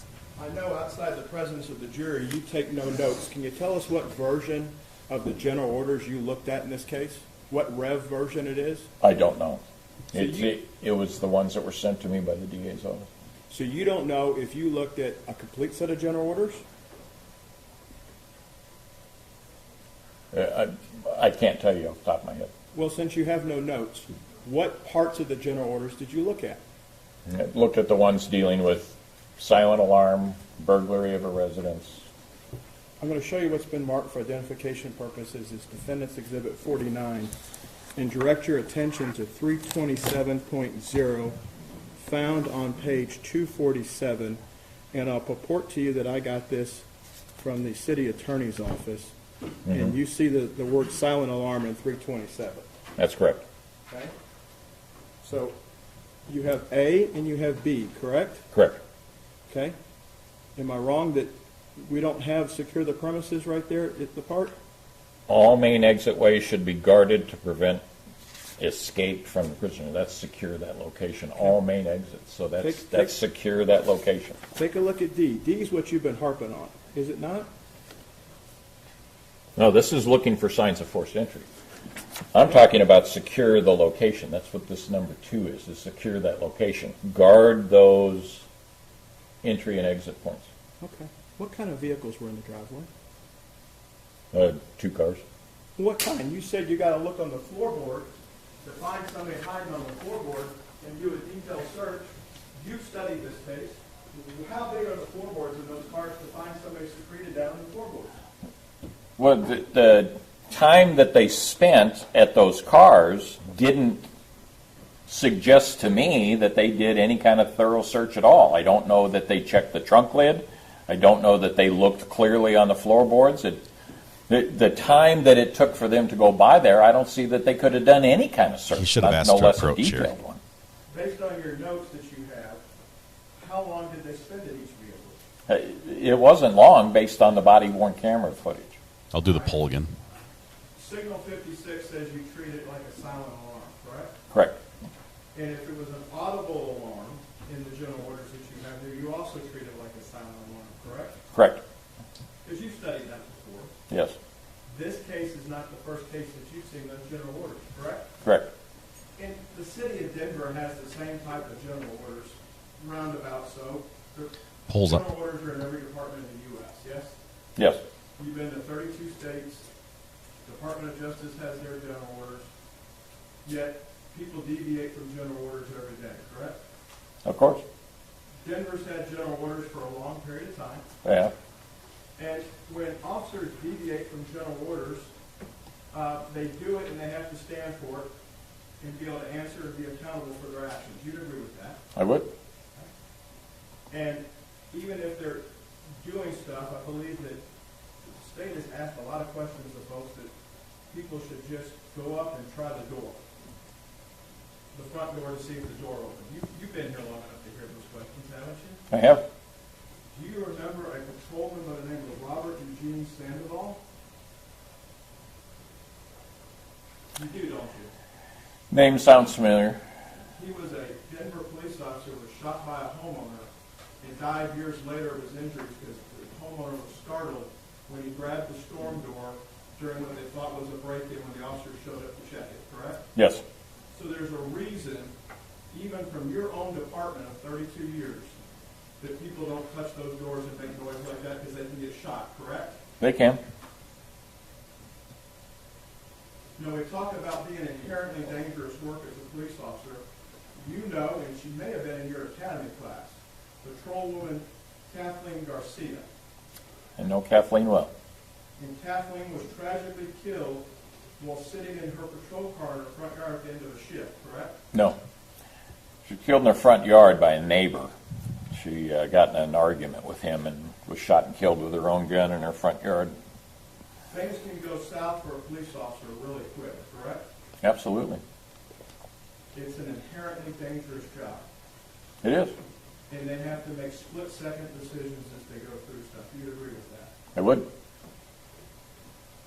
You know Patrolman James Edward Weir? Yes. You talk about positions of concealment.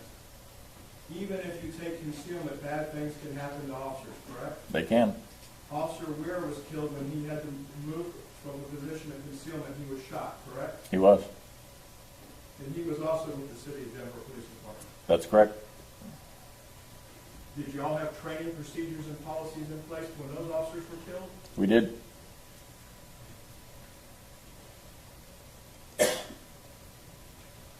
The window that's by the Bravo side door, the B side door, it has a Weber grill in front of it. Do you recall that? Yes. And the Weber grill looked like the lid was still on it. It looked like if you had to get to the window, you were going to have to go over a bunch of stuff to get there. Do you agree with that? I would. So a quick scan of that, you could probably rule that out just by looking at it. I think like you said on direct, you're at the B door, you look down there, out of the corner of your eye, there's a bunch of stuff in the way. If somebody's getting in and out of that window, that stuff's still intact. You could probably rule it out based on that. And I pretty much said that Okay. myself. Are officers always required to knock and announce? Always required? No. Well, it depends on the situation, but in every situation, no. In some situations, yes. What would be some situations where you think they have to knock and announce? Execution of a warrant? Okay. How about on a silent alarm or audible alarm? Not necessarily. How about on a signal 56? Not necessarily. I'd like to give you a hypothetical. Can I approach the board here? Yes. Okay, we got to. Okay, it's Pictionary, guys. Here we go. Everyone, get your thinking caps on. Okay, he's going to approach here. Depends on what he's going to do. It's 2 words. First word Okay. rhymes with George. Just kidding. It's not Set Pictionary, up a rear window. What if I make it a garage? but that would be funny. And with the garage, I'm going to make it an audible alarm.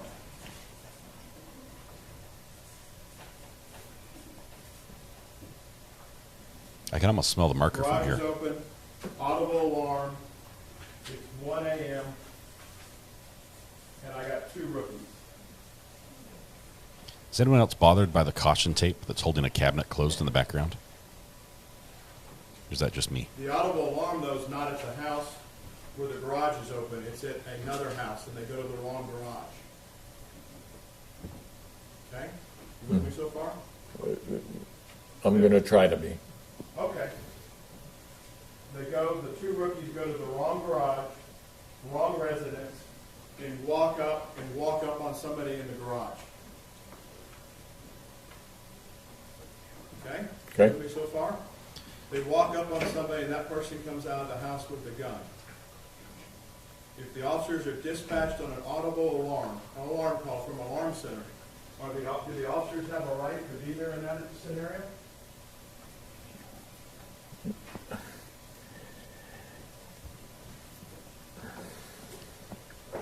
He's trapping him. Can the officers go to the wrong house and they can certainly articulate the reason they were there? Do they have a right to be there? I suppose they're investigating a case. They believe they were at the right location. So I imagine they have a right to investigate what they think is the right location. I'm sorry, I didn't mean to cut you off. Please finish. The fact that they go into the location, they believe it's the correct location. Anybody they encounter, they certainly can deal with that individual at that time. What do you mean by deal with them? Well, it depends on how they're going to challenge this individual. I mean, I think you said that the individual has a gun? Yes, Okay, some I'm of willing this to is bet sounding this familiar. scenario he's testified in the past. it is familiar, isn't it? Yeah. It sounds like another case that I looked at. It's a case where you justified the shooting by a Fort Worth officer of a homeowner that pointed a gun at the officer and didn't follow the officer's commands. Correct. And you testified under oath in that case. I did. And you said the officer's actions were justified when the homeowner, who the officers didn't know at the time was the homeowner, brandished a weapon at the officers. He raised the gun up and the officers shot him. Correct. Wow. They went to the wrong address. They walked up on the property. They had separated at one point. One officer stayed up front, as you recall, yes? Yes. And one officer was in the back by himself. Yes. The second officer came running back to the back of the garage when he heard his other fellow officer giving commands. And they weren't Fort Worth police. They were show me your hands type stuff, right? Correct. Because officers usually visualize what they're seeing as the stimulant against them, the weapon. Correct. You've worked in 32 states and taught around the world on police shootings. The officers don't usually fall back to their full vocal training. It's usually some very bad words in what's in the hand or I want to see them, correct? And sometimes there's no sound. Sometimes they say nothing. Okay. Is there, the officers, each person you would agree reacts differently, yes? They can. In that scenario, the officers gave commands, the individual raised the weapon, and the individual was shot. Correct. The officers were at the wrong house, yes? Yes. The officers were inside the garage, Correct. and the homeowner was the one that was shot. Correct. Yes, they can do this. And you ruled that, Hang on just a minute. Clerk is dying in the foreground here. You can see her. Give her some water, somebody. Mr. Brissett? thank you, Your Honor, and you ruled that a clean shoot is in the parlance of your world. Well, full disclosure on that, my original assignment was that the argument was the individual was raising his hands at the time that he was shot and was not armed. And I was asked to look at it to determine what his position was based on the shooting reconstruction and the bullet wound location and the blood stains. And through that analysis, I was able to show that no, he was more likely in a position consistent with what the officer described, and that his shooting was reasonable considering that position. Do you recall giving a video deposition during the time of COVID, that was September 25th, 2020, for federal court in Angie Waller versus the city of Fort Worth? Yes. And in that, you recall when you were asked by Mr. Brender, who was one of the plaintiff's attorneys in the case, that experience teaches reasonable officers that burglars come in all shapes, sizes, and attire. Correct. You don't know, they could come out wearing a suit or a tux, and it doesn't make them any less a criminal. Somebody is wearing socks and no shirt when they come out of a house. Do you recall that? Yes. Because rightfully so, you were there to give a deposition of blood spatter, but when Mr. Brender waded off into this, you answered it. Yes. And you gave your professional opinion based on that 32 years of experience. Yes. And you remember telling Mr. Brender back then that you have to base it based on the officer's experience and what they knew at the time when they got there? Yes. Okay? They didn't know that there was a weapons call on that case, or a weapon would be involved. They were going to an audible alarm call, correct? Correct. So they further, your senses are aware when you get there on a call. The four of us have never been police officers and don't claim to be. That's why we have experts like you. When you're on a call at night, whether you're a single person unit or you have a SWAT team there, you still have to be careful where you go. I think that's what you were explaining on direct, and you talked to me a little bit about on cross, right? Yes. This wasn't a tactical operation where concealment needed to be the utmost, though, was it? Well, certainly you want to be cautious anytime you approach any location. The fact that it's an audible alarm, you're looking for those entry points, and they had the different way to approach in this particular case, which they did.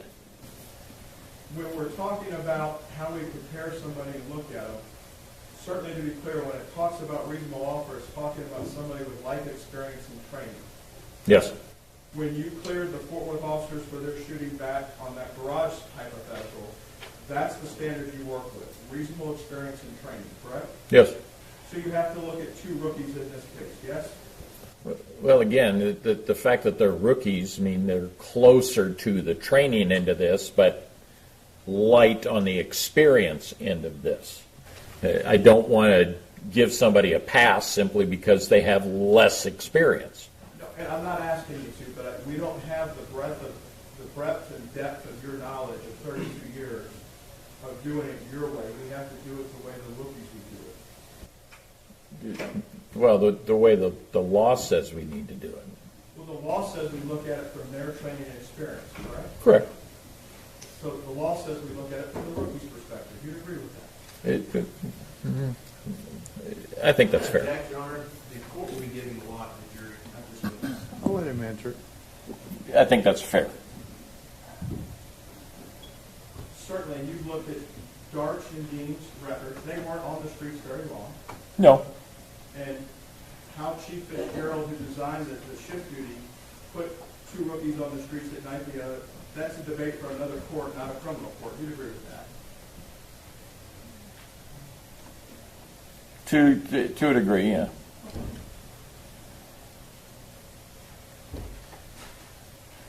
This is interesting. They're basically making him look. They're trying to make him the eyes of the Do jury you have any qualms with that he testified both ways, depending on who's paying him. The Blair study that Dr. Koontz talked about reaction times? You've read that before, haven't you? Blair's not the only one that's done that. There's several people that have done that sort of thing. It's the same sort of deal with the 21-foot rule, and I'm very familiar with the study, but lots of studies like it. Sure. And as computer technology has evolved, we try to test so we can better train and protect officers, not only for their safety, but for the public they encounter. That's safe to say our whole goal in the law enforcement system is to make sure everybody's as safe as they can at any one time. Well, sure. So can you explain to the members of the jury, you just mentioned 21-foot rule. What's that? Well, the 21-foot rule is kind of an antiquated deal, but basically it dealt with sharp force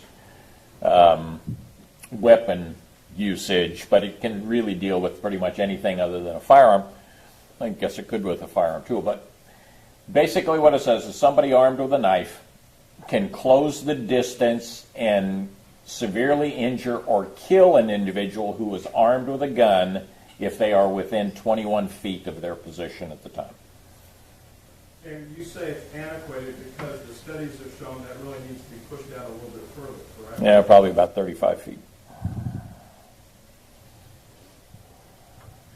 And the studies we talked a little bit before the jury came back in, the studies that you've reviewed on reaction time for officers. Do you have any qualms with Dr. Koontz's reaction time? If Officer Dean's already in a position, however he got there, I know that we differ on how he got there or why he should have got there. But once Officer Dean is in a position with his finger indexed or moved to the trigger, you don't have any qualms with the time it takes for him to make that decision of shoot, don't shoot? It's basically action-reaction, which is a third to half a second, depending on the training of the officer. And at the point that he got there, I know we disagree on how he got there, but you talk about different decisions along the way. Would you agree with Dr. Koontz that once we're there and a weapon, if that's what Dean's testimony is, and what Mr. Frederick showed with an object in this individual's hand in the window, once we get to that point in Defense 40, slide 53 through 56, where there's an object coming forward, we're at a decision point of shoot, don't shoot, are we not? Well, I can't assess whether an object was or wasn't present. Okay. So I only have the ability to say that Officer Dean is going to have to make the decision or articulate his reason for discharging that firearm. I can't support or negate that based on what I saw within the evidence. Okay? And you can't support or negate what Zion saw with that. It actually, Zion corroborates what Aaron saw. With respect to a handgun? Ms. Jefferson pointing the gun at the window. Well, yes, that's true. So, Well, let me back up. yes, sir. Pointed the firearm and pointing it at the window are two different things. Pointing the firearm, I will agree with Zion. Okay. And Aaron says he saw the gun and the barrel was huge. And you've done enough use of force. You've done enough use of force stuff that that's typical of what the person says, whether they're a victim of a robbery and they say the barrel looks as big as your fist, or it's an officer looking at a suspect's gun pointed at them. Weapon focus. What do you mean? Weapon focus. Can you explain that to the jury? Weapon focus. Typically what happens, and it's been discussed in here a couple of times about the degree of visibility with the eyes, which is... This guy may turn into a Your defense degree witness. of focal vision is 2 to 3 degrees, and it's always that. Peripheral vision is out to about 120 degrees. About 210 degrees to the sides, and you've heard all of that. Under stress, your focal vision really takes over, so that 2 to 3 degree that is always there really starts to concentrate, and you're paying attention on that. If you identify a threat, you begin to stare at that threat, whatever it is. And if it's a firearm, you begin to stare at that and you see it. Now, that doesn't mean that you actually have a firearm either. Okay? It could be that you are identifying what you believe or perceive as. And because that's how you perceive it, that's how it's reported. As part of your 32 years of training, you've had to be qualified on many different weapons. Is that safe to say? Ask that one more time. Sure. As part of your training as a peace officer, I guess, is it a post-certification in Colorado? Is that the proper phrase? Post, yes. Part of your post-certification in Colorado to carry a weapon, you have to qualify on it, correct? Well, I carry a firearm, and I have to qualify with it, yes. Are you familiar with semi-automatic weapons? I am, You've had to qualify with handguns, correct? yes. Have you examined either the Glock or the Walther in this case? The Walther. The firearms in this case? No. Yes. Are you familiar with light rail systems? Yes? Are you familiar with laser light rail systems? Yes? Can I approach the witness, Charlie? Yes, sir. Okay, this is going to be the defendant or the decedent's gun that we're seeing here, the Walther. Let's see if they let this in, if the jury gets to see this or not. I don't think anyone's seen this thus far.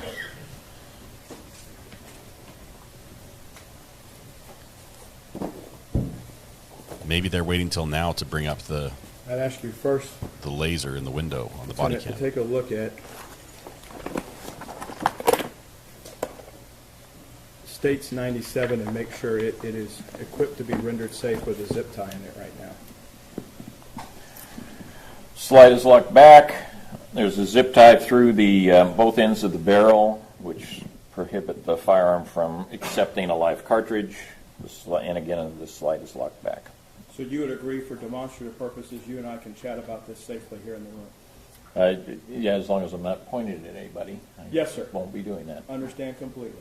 So on 97, States 97, that has a light rail system on it. Would you agree with that? I would. That's the officer's gun right here, And I do you know how a think. laser such as that comes on? There are Oh, no, toggles that's right her here. There's gun. a button on either side that you can turn it on or off. 'Cause he had a You Glock push it 17, right? Either way. Okay. And if the battery, it's been in the property room for 3 years, safe to say from the date of incident. If I have a fresh battery, do you know that we unscrew the front to put a fresh battery in it? I imagine it loads in somehow. We're going to Okay. see the Do you have laser. one of these light rail systems? I do, but I don't carry my light on there. Okay. I've never seen the need for it. What is it used for? Targeting. We're now putting a battery in the gun. It We're going to get to puts see the dot laser. where the round is going to go. This And is the that's if it's testimony we were adjusted waiting for properly. all I at don't the know if beginning. It's been cited properly, so I can't attest to that. Sure. And there, everybody's benefit, there are adjustment screws on States 97's light rail system to, if you had this in a jig, the range, you could do this.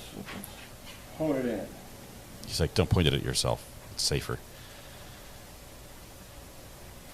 And showing 97, you mentioned a minute ago on 97, if you hit the button Yes, on either side, right, you can turn this on, and if you press it long enough or flip it, it'll stay illuminated. Is that correct? right.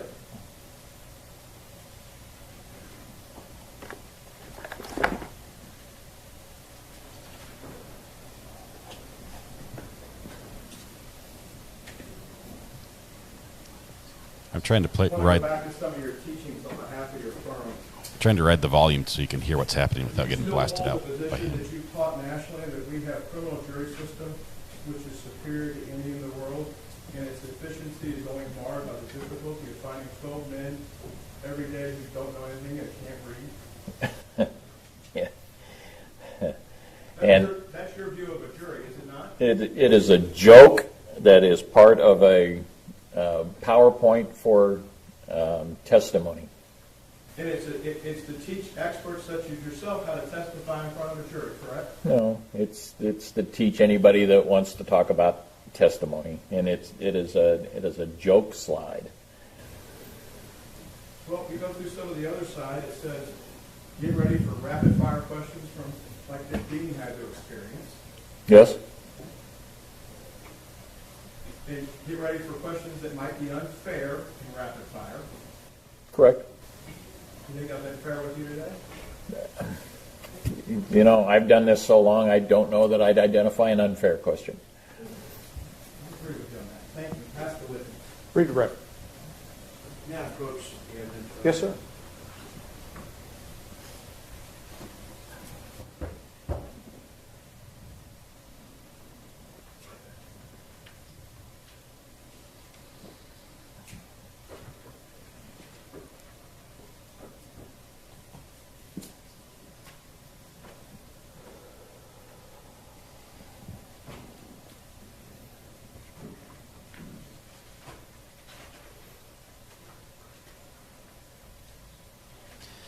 That was a little bit of a low blow, Charlie, but at the same time, his firm shouldn't have that in their training materials.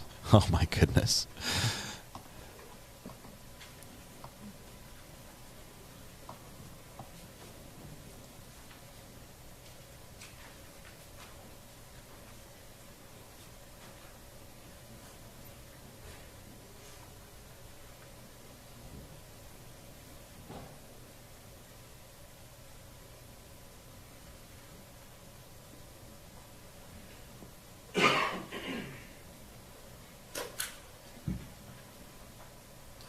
Let's see what damage control the prosecution, the state can do here.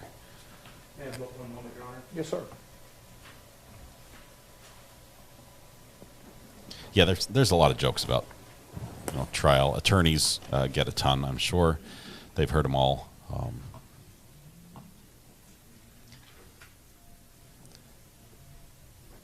May I approach the witness, Your Honor? Yes, sir. Sir, I'm handing over to marked State's Exhibit 122. Do you recognize it?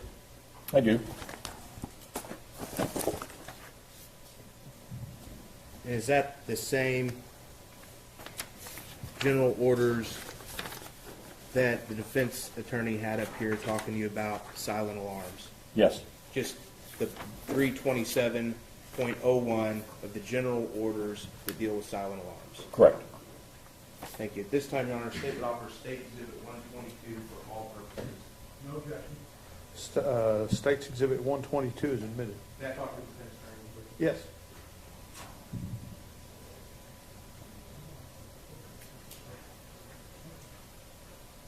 It seems bizarre that we're just Now- submitting this stuff now at the end of trial. Mr. Priest, this case in Fort Worth, the man that was shot, was he following the officer's orders? No. Did he have an opportunity to follow orders? Yes. You've seen the video, did Atatiana Jefferson have had the opportunity to observe the defendant's orders? No. In the defense heard me ask you a bunch of names. Do you recognize the name of Atatiana Jefferson? Other than from this case, no. But you know the name now, don't you? Very well. And where did she die? Died in her home? In her own home? Yes. At the hands of the defendant? Yes. We'll pass the witness. Mr. Brissett? Under the rule of optional completeness, we offer defendants 49 to general order. No objection, Your Honor. We join in its admission. All right. Defendant's Exhibit 49 is admitted. So all the general orders, the entire book, just got admitted Now, Wait, under the rule has of it been optional marked completeness. previously? yes, Your Honor, it's on Oh. the witness stand. Okay. I'm sorry, Mr. Brissett. Thank you, Your Honor. Now, they didn't drop the case that you cleared the officer on. You remember telling them that they may not have an opportunity to get the commands out if you go that quick?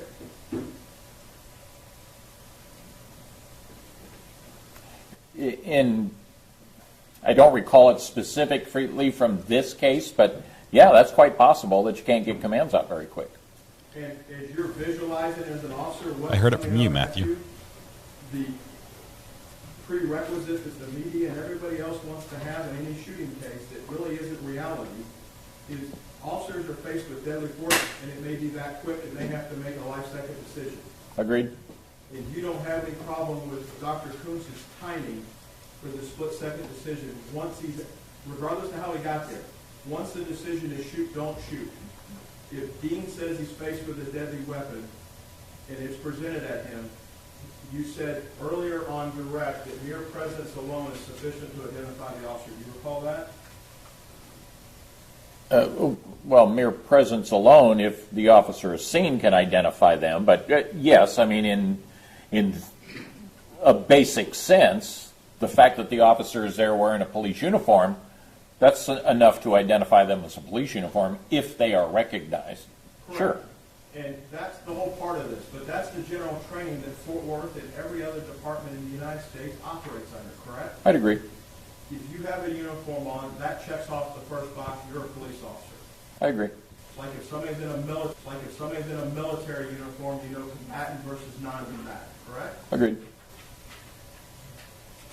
And there may be situations in time, and you've seen the timing in this case, where if Mr. Frederick's stills on defendant's 40 at slides 53 through 56 have the timing with the voice overlay, that whatever's in that person's hand inside, Ms. Jefferson's hand, there's something coming up in her right arm. Do you disagree with that? Whatever it is, there's something, if Brant, do you disagree with Mr. Fredericks? I don't know what she's holding, if anything. So when you were looking at this, I know you didn't take any notes when you were looking at the videos.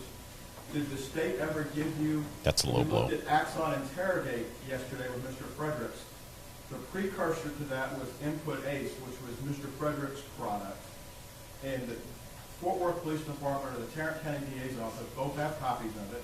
I have one. Do you have Input Ace? In your farm, you do a lot of crime scene stuff. Yeah, but no, I mean, we don't typically use that kind of program. Okay. You just look at it with whatever software is generally available to the public? When you're doing your crime scene reconstruction? Is like body-worn camera? Yeah. Yes. So you never look at it, the forensic detail, to see what is artifacts or anything like that, and you make your opinion just off of, you never interrogate it, for lack of a better term. Well, typically no, because again, my ability to look at that frame by frame by frame is not how the officer actually saw it. And they may see things that the video is not. So looking at the video, I see what the video is showing. You know, looking at it frame by frame is not how people see things. And would you agree that the video may, if it captures and saves stuff that's wrong, that didn't get recorded, like artifacts or overwash from the flashlight, that Mr. Frederick said yesterday, you can't unsee something you've seen, correct? Correct. You'd agree with that? Agreed. Were you given the individual stills from the Input Ace discovery that was done the morning of this shooting by the Fort Worth police, that everything Mr. Fredericks did, minus the arrows, was available to the police when they were investigating this by 10 o'clock Saturday, October the 12th, 2019? I would agree that they had the body-worn camera and could do that kind of analysis, yes. And have you seen the edited version that the city of Fort Worth put out that morning that was done in Input Ace? The stills were available, the edits were available, the triers that were looking at that, the officers could look at that in the same forensic software that morning. Have you ever looked at those forensic edits as you were looking through this case? I don't believe I have. Did they just not provide them to you? I can't say they haven't. I don't recall seeing individual stills, but I can't say they didn't provide them. It's part of your job, because you're a big consulting firm that goes around the world, correct? Yes. Do you have somebody on your team that intakes, here's a list of all the evidence I received, so I know what I had when I'm forming my opinion? Well, I have a list of all of that. I just can't recall everything that I have from my head. How do you make the list if you don't take any notes? Well, I've got the file on my computer. Okay? So you have a file list, but you don't take any notes to index and inventory. Here's everything I was given in case something didn't get through your Dropbox account that is empty sometimes. I can only tell you that I can't recall if I have those frames or not. Thank you, Your Honor. Pass the witness. Mr. Smith, Nothing further, Your Honor. may Mr. Priest be excused subject to any potential recall? Yes, Your Honor. No objections to the Thank you, sir. You may step down. Okay. Are we done with rebuttal witnesses? I need my microphone back. Come on. Now he's stealing from the judge. Come on. Come on. Give me my microphone.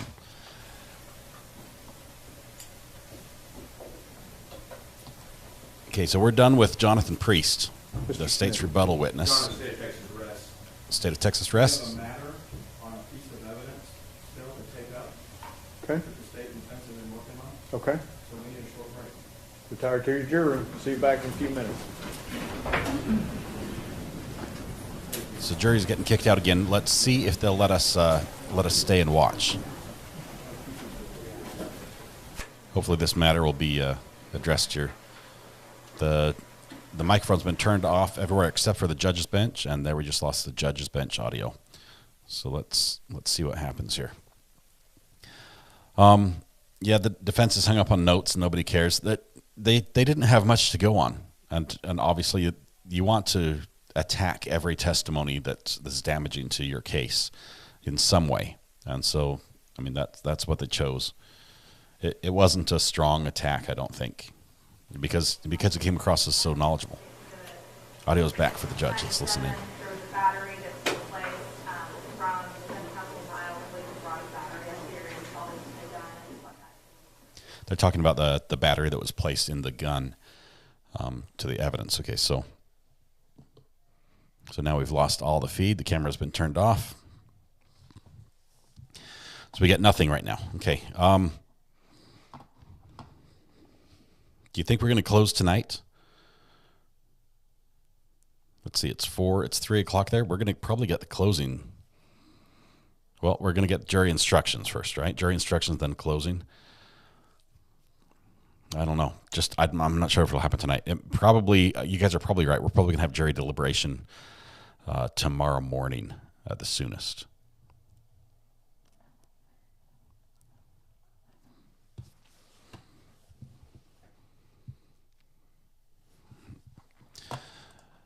Matthew Harris says, recovery addict, when putting the battery in the attachment, did the defense illuminate the laser? Yes, they did. He shined it on his hand and displayed it for the jury to see, the green laser. But I've missed, was there any testimony somewhat that said that there was a green laser spotted through the window? Because I didn't hear it from Aaron Dean saying the laser was on my chest, or I saw the laser shined at me through the window. I mean, we see the laser. We know it's on the gun. We've heard about it. It was on in the room, but it would have gone through the window. It would not have reflected 100% off that window. There would have been green light showing through there. It would have been visible on the outside, but we didn't hear it from Officer Darch. We didn't hear it from Officer Aaron Dean. It just nobody's talked about the laser as far as its visibility during the shooting. So we got part of jury instructions, then closing, then the rest of jury instruction, which is charging the jury, then send out the jury.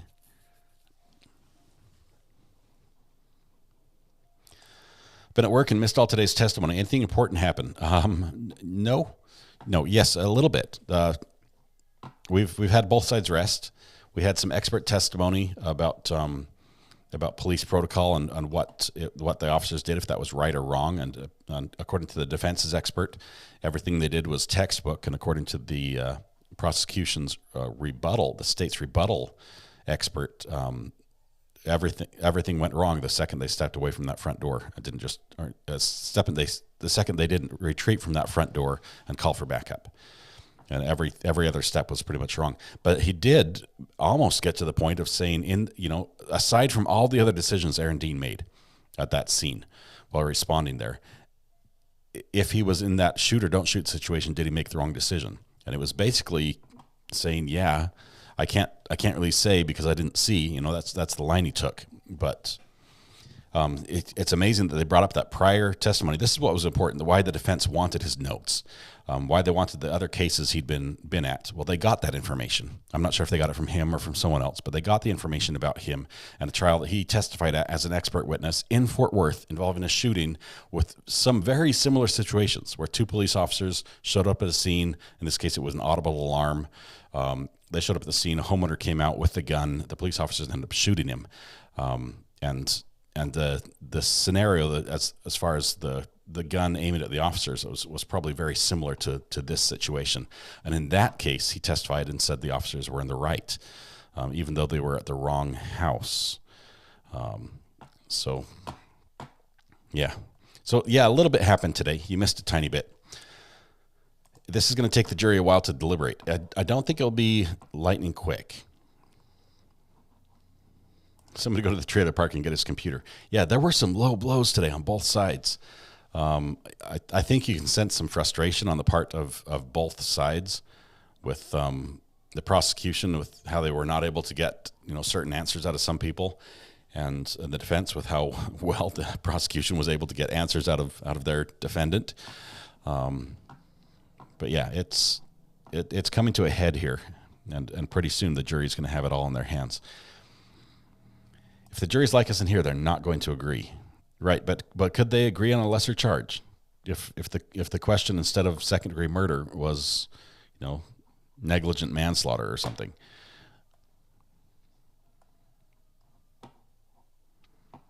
No testament about laser on Dean.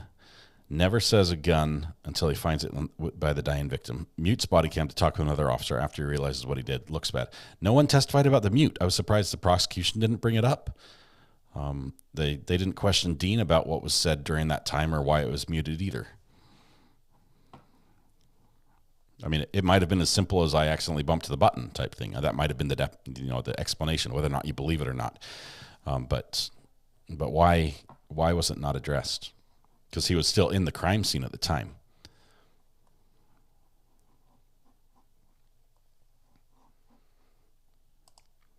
Negligent homicide, says Amber. I could go for that. Abby, hi, lovely peoples. Welcome to this amazing channel. Please hit the like button. We have about 62 of you hit the like button, so a little over half. That's not bad for us. Little Miss is saying there's some buffering issues. Does anyone else having that problem? I'm not seeing it.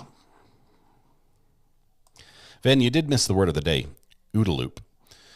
It was used, I believe I counted 750 times this afternoon, an OODA loop. It's worth going back and reading and listening just for that word. Green light go, red dot dead. No buff here. I'm glad no one's in the buffing zone. What do you think I was saying? OODA loop, OODA loopity dee. We came up with some really funny OODA type jokes.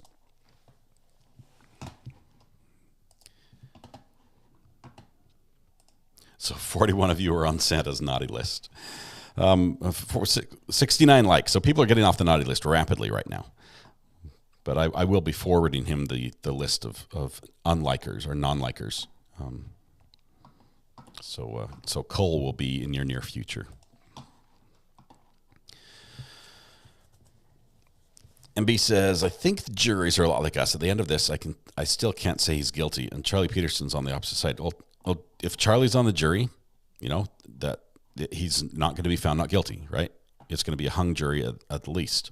And Charlie is not an outlier as far as his opinion goes. I mean, I can speak pretty confidently that Charlie's opinion, though it might be different than mine, is formed soundly, that it has experience and background and reason behind it. It's not just throw something at the wall and see what sticks. So it's a believable opinion. It's a believable position that a jury member could get to very easily. So Charlie, I appreciate you being here for that reason, because although a lot of us may feel a little bit differently, I think that's representative of the jury.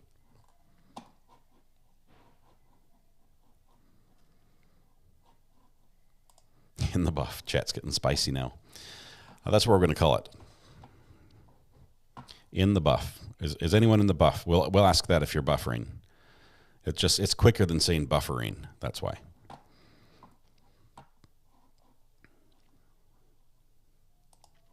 Yay me. No, just kidding. Hung jury may be the outcome. Charlie, I think I don't know how to calculate this. I wonder what the percentage would be. We could do a poll, I guess. But what would the guilty percentage be if we went for one of those lesser included? Negligent homicide, for instance. If that percentage of guilty would jump up, basically that would say that in our minds, at least some of us believe the officer did something wrong that ended up in her death.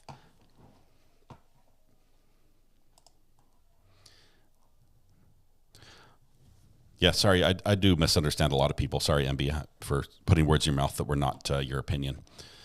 My apologies. Please forgive me.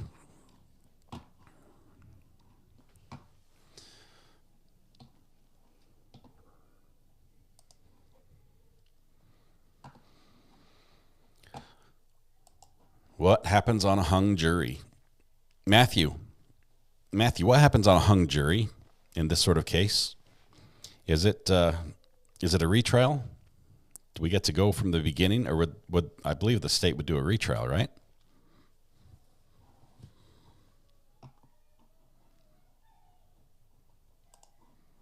Be retried.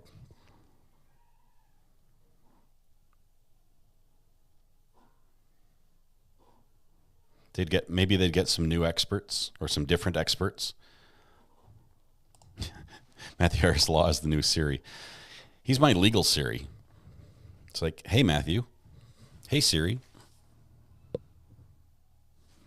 My sound's turned off so you can't hear it. But can we get a poll? Guilty, innocent, hung jury, or guilty of lesser charge? How about I do a lesser charge? We've done a poll earlier, Van, with guilty, but I want to do a lesser charge poll.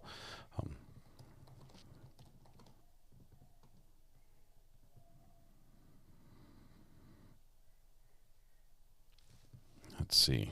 I'm gonna question this.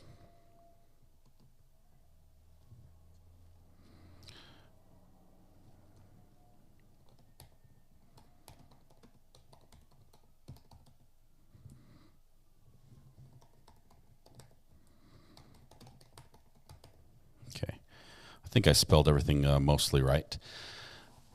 Okay, the poll is up on the Aaron Dean verdict. If the charge were negligent homicide, if that was the only charge that you had to consider as a jury member, I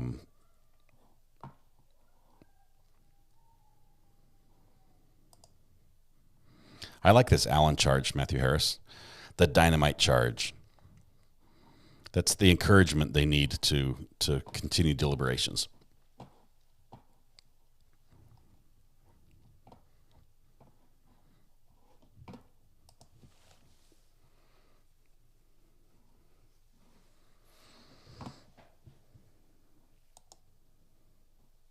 I think in this case they would retry.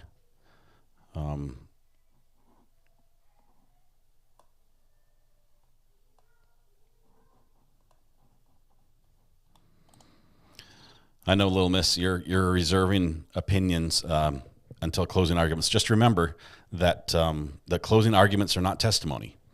So what is said in the closing argument should not be considered as testimony by the jury members. So basically, at this point, I think we're at the point where the jury has heard all the evidence they will hear in this trial. There might be a little bit of evidence that needs to be admitted, physical evidence or a report or something like that. But we'll see there. So we're waiting on a verdict. I feel that he's guilty, says Roxy. Roxy, we're not quite ready for verdict watch. We still have the judge has to read instructions to the jury, assuming they're ready. I'm not sure if the two sides have agreed on the jury instructions yet. But the judge has to read instructions to the jury. We will have closing arguments from both sides. Then there will be some additional instructions to the jury, and then we're on the verdict watch. This current break is involving a little bit of evidence, and it looks like we're coming back into the courtroom right now. Let's see what we've got. Points during the trial. I don't recall what the largest segment of it. I don't recall the state's exhibit number of that, but there was a second exhibit offered and admitted by the state, which was state's exhibit 116, which is the second portion of that interview. We offered this portion of the interview under Rules 106 and 107, it being a part and parcel of the exhibit that was offered earlier by the state on the same subject matter of the forensic interview of Zion Carr. So as I understand the way the interview was admitted, it was agreed to between the parties as to certain portions of the interview would be played and certain portions would not be played. The interview was not admitted in its entirety. Is that correct, Mr. Smith? That is correct, Your Honor. And that's your understanding, Mr. Gill? It was the state's exhibit. We did not oppose the admission. The first exhibit was admitted without objection, and then there was a second portion offered by the state, which was state's exhibit 116, which came in without objection. Now we're offering defendant's exhibit 50, which is a part of the same interview. But it's my understanding that the portion that you're wanting to offer does not relate to the incident on trial here. It relates to a totally separate incident. It relates to Ms. Jefferson's handling of the weapon on a second occasion, which is consistent with her handling of the weapon on this occasion, in which Zion Carr also demonstrated with his hands how she manipulates the weapon. The relevance being on this occasion, a live round was found in her feet. And on the occasion described on defendant's exhibit number 50, it was described how in a separate incident she manipulated the slide of the weapon and ejected a live round and said, "Oh, it's already loaded," which is behavior consistent with her behavior on October 12th, 2019. Response. Okay, so this is Your Honor, interesting. Going back to Monday last week. I am playing with the audio after levels. When Zion Carr testified, the state made it clear on the record that testimony was different than he had divulged to us in prior meetings and in the forensic interview. The defense acknowledged that we had been sending them disclosures about meeting with witnesses, and the defense at that time said that they did not believe that the state of Texas was holding anything back, and they acknowledged that the state had heard that new testimony for the first time with the defense in this courtroom, so there was not a 3914 for Brady violation. At that time, instead of subjecting Zion Carr to the lengthy process of rewatching the forensic interview piece by piece for the defense to impeach him with prior inconsistent statements, the state made an offer with the defense to play the portion of the forensic interview that dealt with what Zion Carr had discussed happened at his grandmother's home on the early morning hours of October 12, 2019. The state of Texas told Mr. Gill specifically, we don't care which parts we play, we just would like to keep the part out about the incident with the car on a different day, and Atatiana Jefferson and her weapon, because it's extraneous, has nothing to do with this case, and has no evidentiary purpose whatsoever. At that time on Monday, Mr. Gill said, that's fine, and we played that first portion. A couple of days later, last week, I can't remember if it was Mr. Brissett or Mr. Gill, they approached me and said, hey, we want another piece of the forensic interview played. I said, no problem. The state of Texas has in its possession a format of the forensic interview which makes it easier to redact. So they asked the state to redact that portion. We pulled it out. I showed it to them. Mr. Gill was nice enough to inform the state of Texas that that was not the right portion. It talked about something completely different. Another portion that the state didn't want to keep in, so the state appreciated Mr. Gill telling us that. We got the right portion. They listened to it, and that was the second part of the forensic interview. So we would object to the optional completeness because this was done by agreement so that they didn't have to impeach Zion Carr in that lengthy process so they could get that testimony out the way they wanted.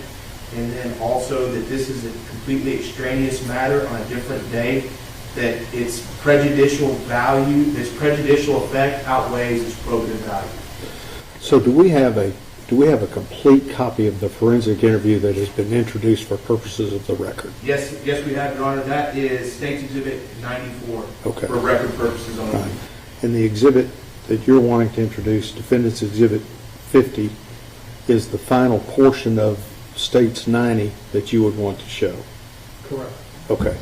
And during the break, Mr. Gill provided me a transcription of the interview. Is the state satisfied that the transcription that he provided to me is fair and accurate in regard to the video? That is correct, Your Honor. I reviewed the same transcription, and I have reviewed the exhibit, the defense exhibit that they're trying to introduce. That exhibit has portions of the forensic interview that are already in front of the jury under State's Exhibit 116. It's like the last 2 minutes of the exhibit that Mr. Gill just provided the court. Okay. All right. I'm going to sustain the state's objections. Would you want to introduce Defendant's 50 for purposes of the record? Yes, Your Honor. Any objections? No objection for purposes of the record. All right. Does the defense anticipate having any rebuttal evidence? No, Your Honor. Okay. Okay, so we're done. So both sides will rest and close in the presence of the jury. Yes. Yes, Your Honor. Let's go. Let's go. Let's go. Okay, so that was interesting. The defense was trying to get the rest of the Zion Carr interview in, where apparently he recounts an event where Atatiana used her firearm in a very similar manner, or handled her firearm in a very similar manner to this case. And he demonstrates the motion in that case as well.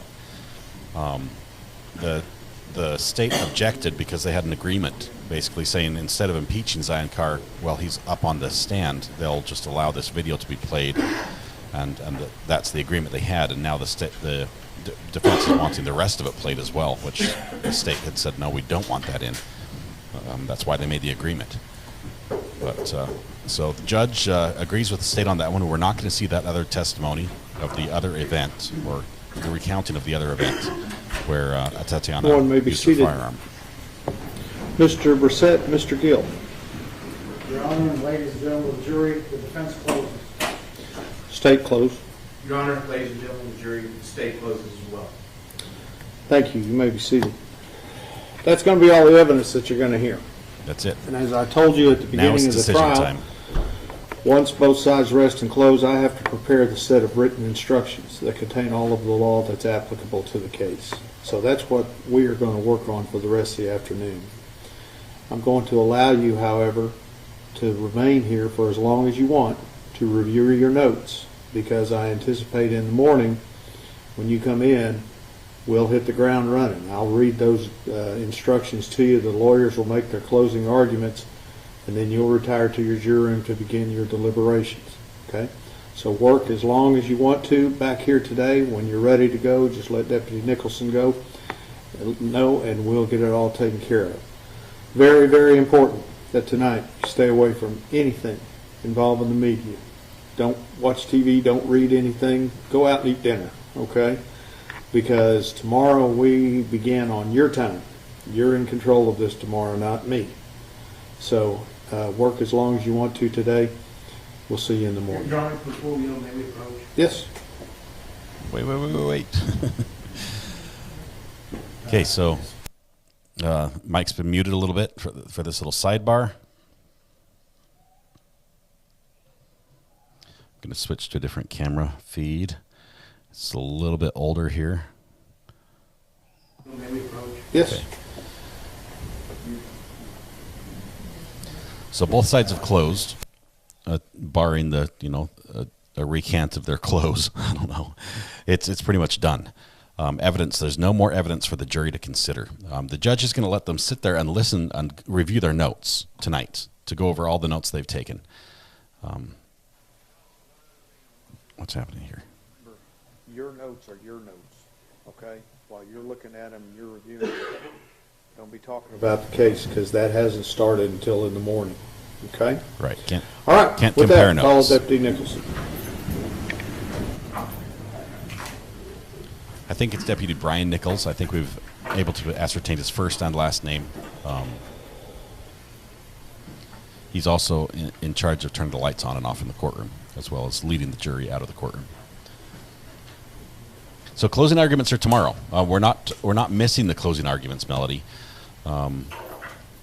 We'll have the instructions, including the information about sequester, and I think we'll All right, hear that everybody, tomorrow. we're through. Thank you. I just need the lawyers for the rest of the day. It's like you guys leave. Everybody go home now. You've been here for an hour.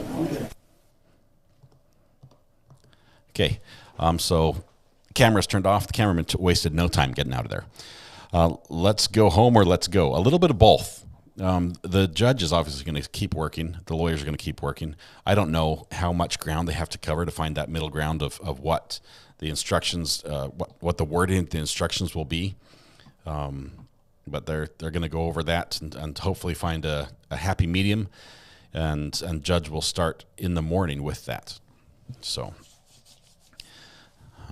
hey, check this out. That is what I want right there. Live view. That's my goal. Couple $1,000s and a few $100s a month to run, but that would make things really exciting around here. Let's see. That means they won't sequester, or the judge would have told them to come back in with a packed bag tomorrow. Right, little miss. We would have heard that if that were the case. Generally, they say bring a few changes of clothes. If there's something you can't live without, bring it with you tomorrow. TW says, my understanding that the civil suit is already filed. They definitely have retained their attorney already. Lee Merritt, who we saw earlier, I believe on day one, he was the gentleman who was watching the proceedings on a phone in another courtroom, even though he had been sworn in as a potential witness in this trial and was prohibited from doing that. Judge did not have any kind words for him and ordered him not to watch anymore. The little boy who testified, his name is Zion Carr, the nephew of the Atatiana. And yeah, he did a good job. As it was tough, but he did a good job. Unfortunately, his testimony was sort of clouded over with this whole concern about him A, being coached, and B, intentionally changing his testimony. And at least the accusations that was the case. But the jury will get to decide that. They get to weigh his evidence and the truthfulness of it, and determine how much weight to put on that. Georgia says, your channel is cool. Such a range. Trials, a wild ride. Yeah, we do all sorts of stuff here. We did weather this morning, thanks to Weather Watch. For those of you who weren't here, Weather Watch stepped in and gave us the type of report you could only get here. You're not going to find it on your local station. But it was amazing, and thank you for that. Don't read the menu. Yeah, he said go out and have dinner, but don't watch anything. I think if he had a better defense, he'd have a chance. Defense was weak. China, the defense had moments of brilliance. I mean, today in the cross-examination of the rebuttal witness, it was like they had found new energy, new reason for life, and the questions they were coming up with, the research they had done, the line of questioning they were able to lead him down and get him to say certain things. It was great. A little bit low blow sometimes, with some of the things they said, but at the same time, they were able to get all this this evidence, or they could get this testimony sort of watered down a little bit with opinions that also supported their side from the state's witness. So yeah, that was cool. Here's where we are. It's time for us to wrap up. We know we have an exciting day tomorrow, so please don't miss tomorrow. Of all the days to miss, tomorrow will not be the one. We're going to have the instructions to the jury, which will take a little bit. I imagine they'll probably take no more than an hour, assuming we have all the information. But instructions to the jury, and then straight into the close, which I'm sure the judge is going to make sure that they're prepared for closing arguments tomorrow. And after close, more instructions. And then, so I can't see, barring another weird weather event, us not getting to verdict watch tomorrow. I mean, there was a chance we could get there today. It didn't happen. But Zion eats his burgers with pickles. He's a good man in my book. That's awesome. I thought it was lettuce, mayo, and ketchup or something. Did he have pickles on it? That's pretty cool. All right, so we're going to wrap. Is there anything else we need to talk about before we go for the night? Anything? Bueller? Appreciate all the dad jokes. Appreciate all you guys being in chat for all the fun we've had today. For the time we've spent together, it's been awesome. Please, tonight, please hug the people you love. Smile at somebody today. Make their day just a little bit better. And hopefully you can be safe until we meet again on tomorrow's live stream, 9 a.m. Eastern. 9 a.m. Eastern, we'll pick it up ahead of the trial. It might be a little bit of a wait, might be about an hour before the judge begins in Texas, but we'll have a few things to talk about. We might do a little bit of Knox County tomorrow. We've had a few these last couple days that I have not shared. We might cover a car chase video. I'll have to check. I think there was one we have not covered yet, just in this last week. Did anyone mention Dean's lawyer died? Yes, the first week of trial. It was delayed for 2 days for his funeral. Crazy. See you everyone tomorrow. Thank you all. Have a good night. Appreciate all being here. You are the best in the world, and it would not be the same without you here. Thank you so much.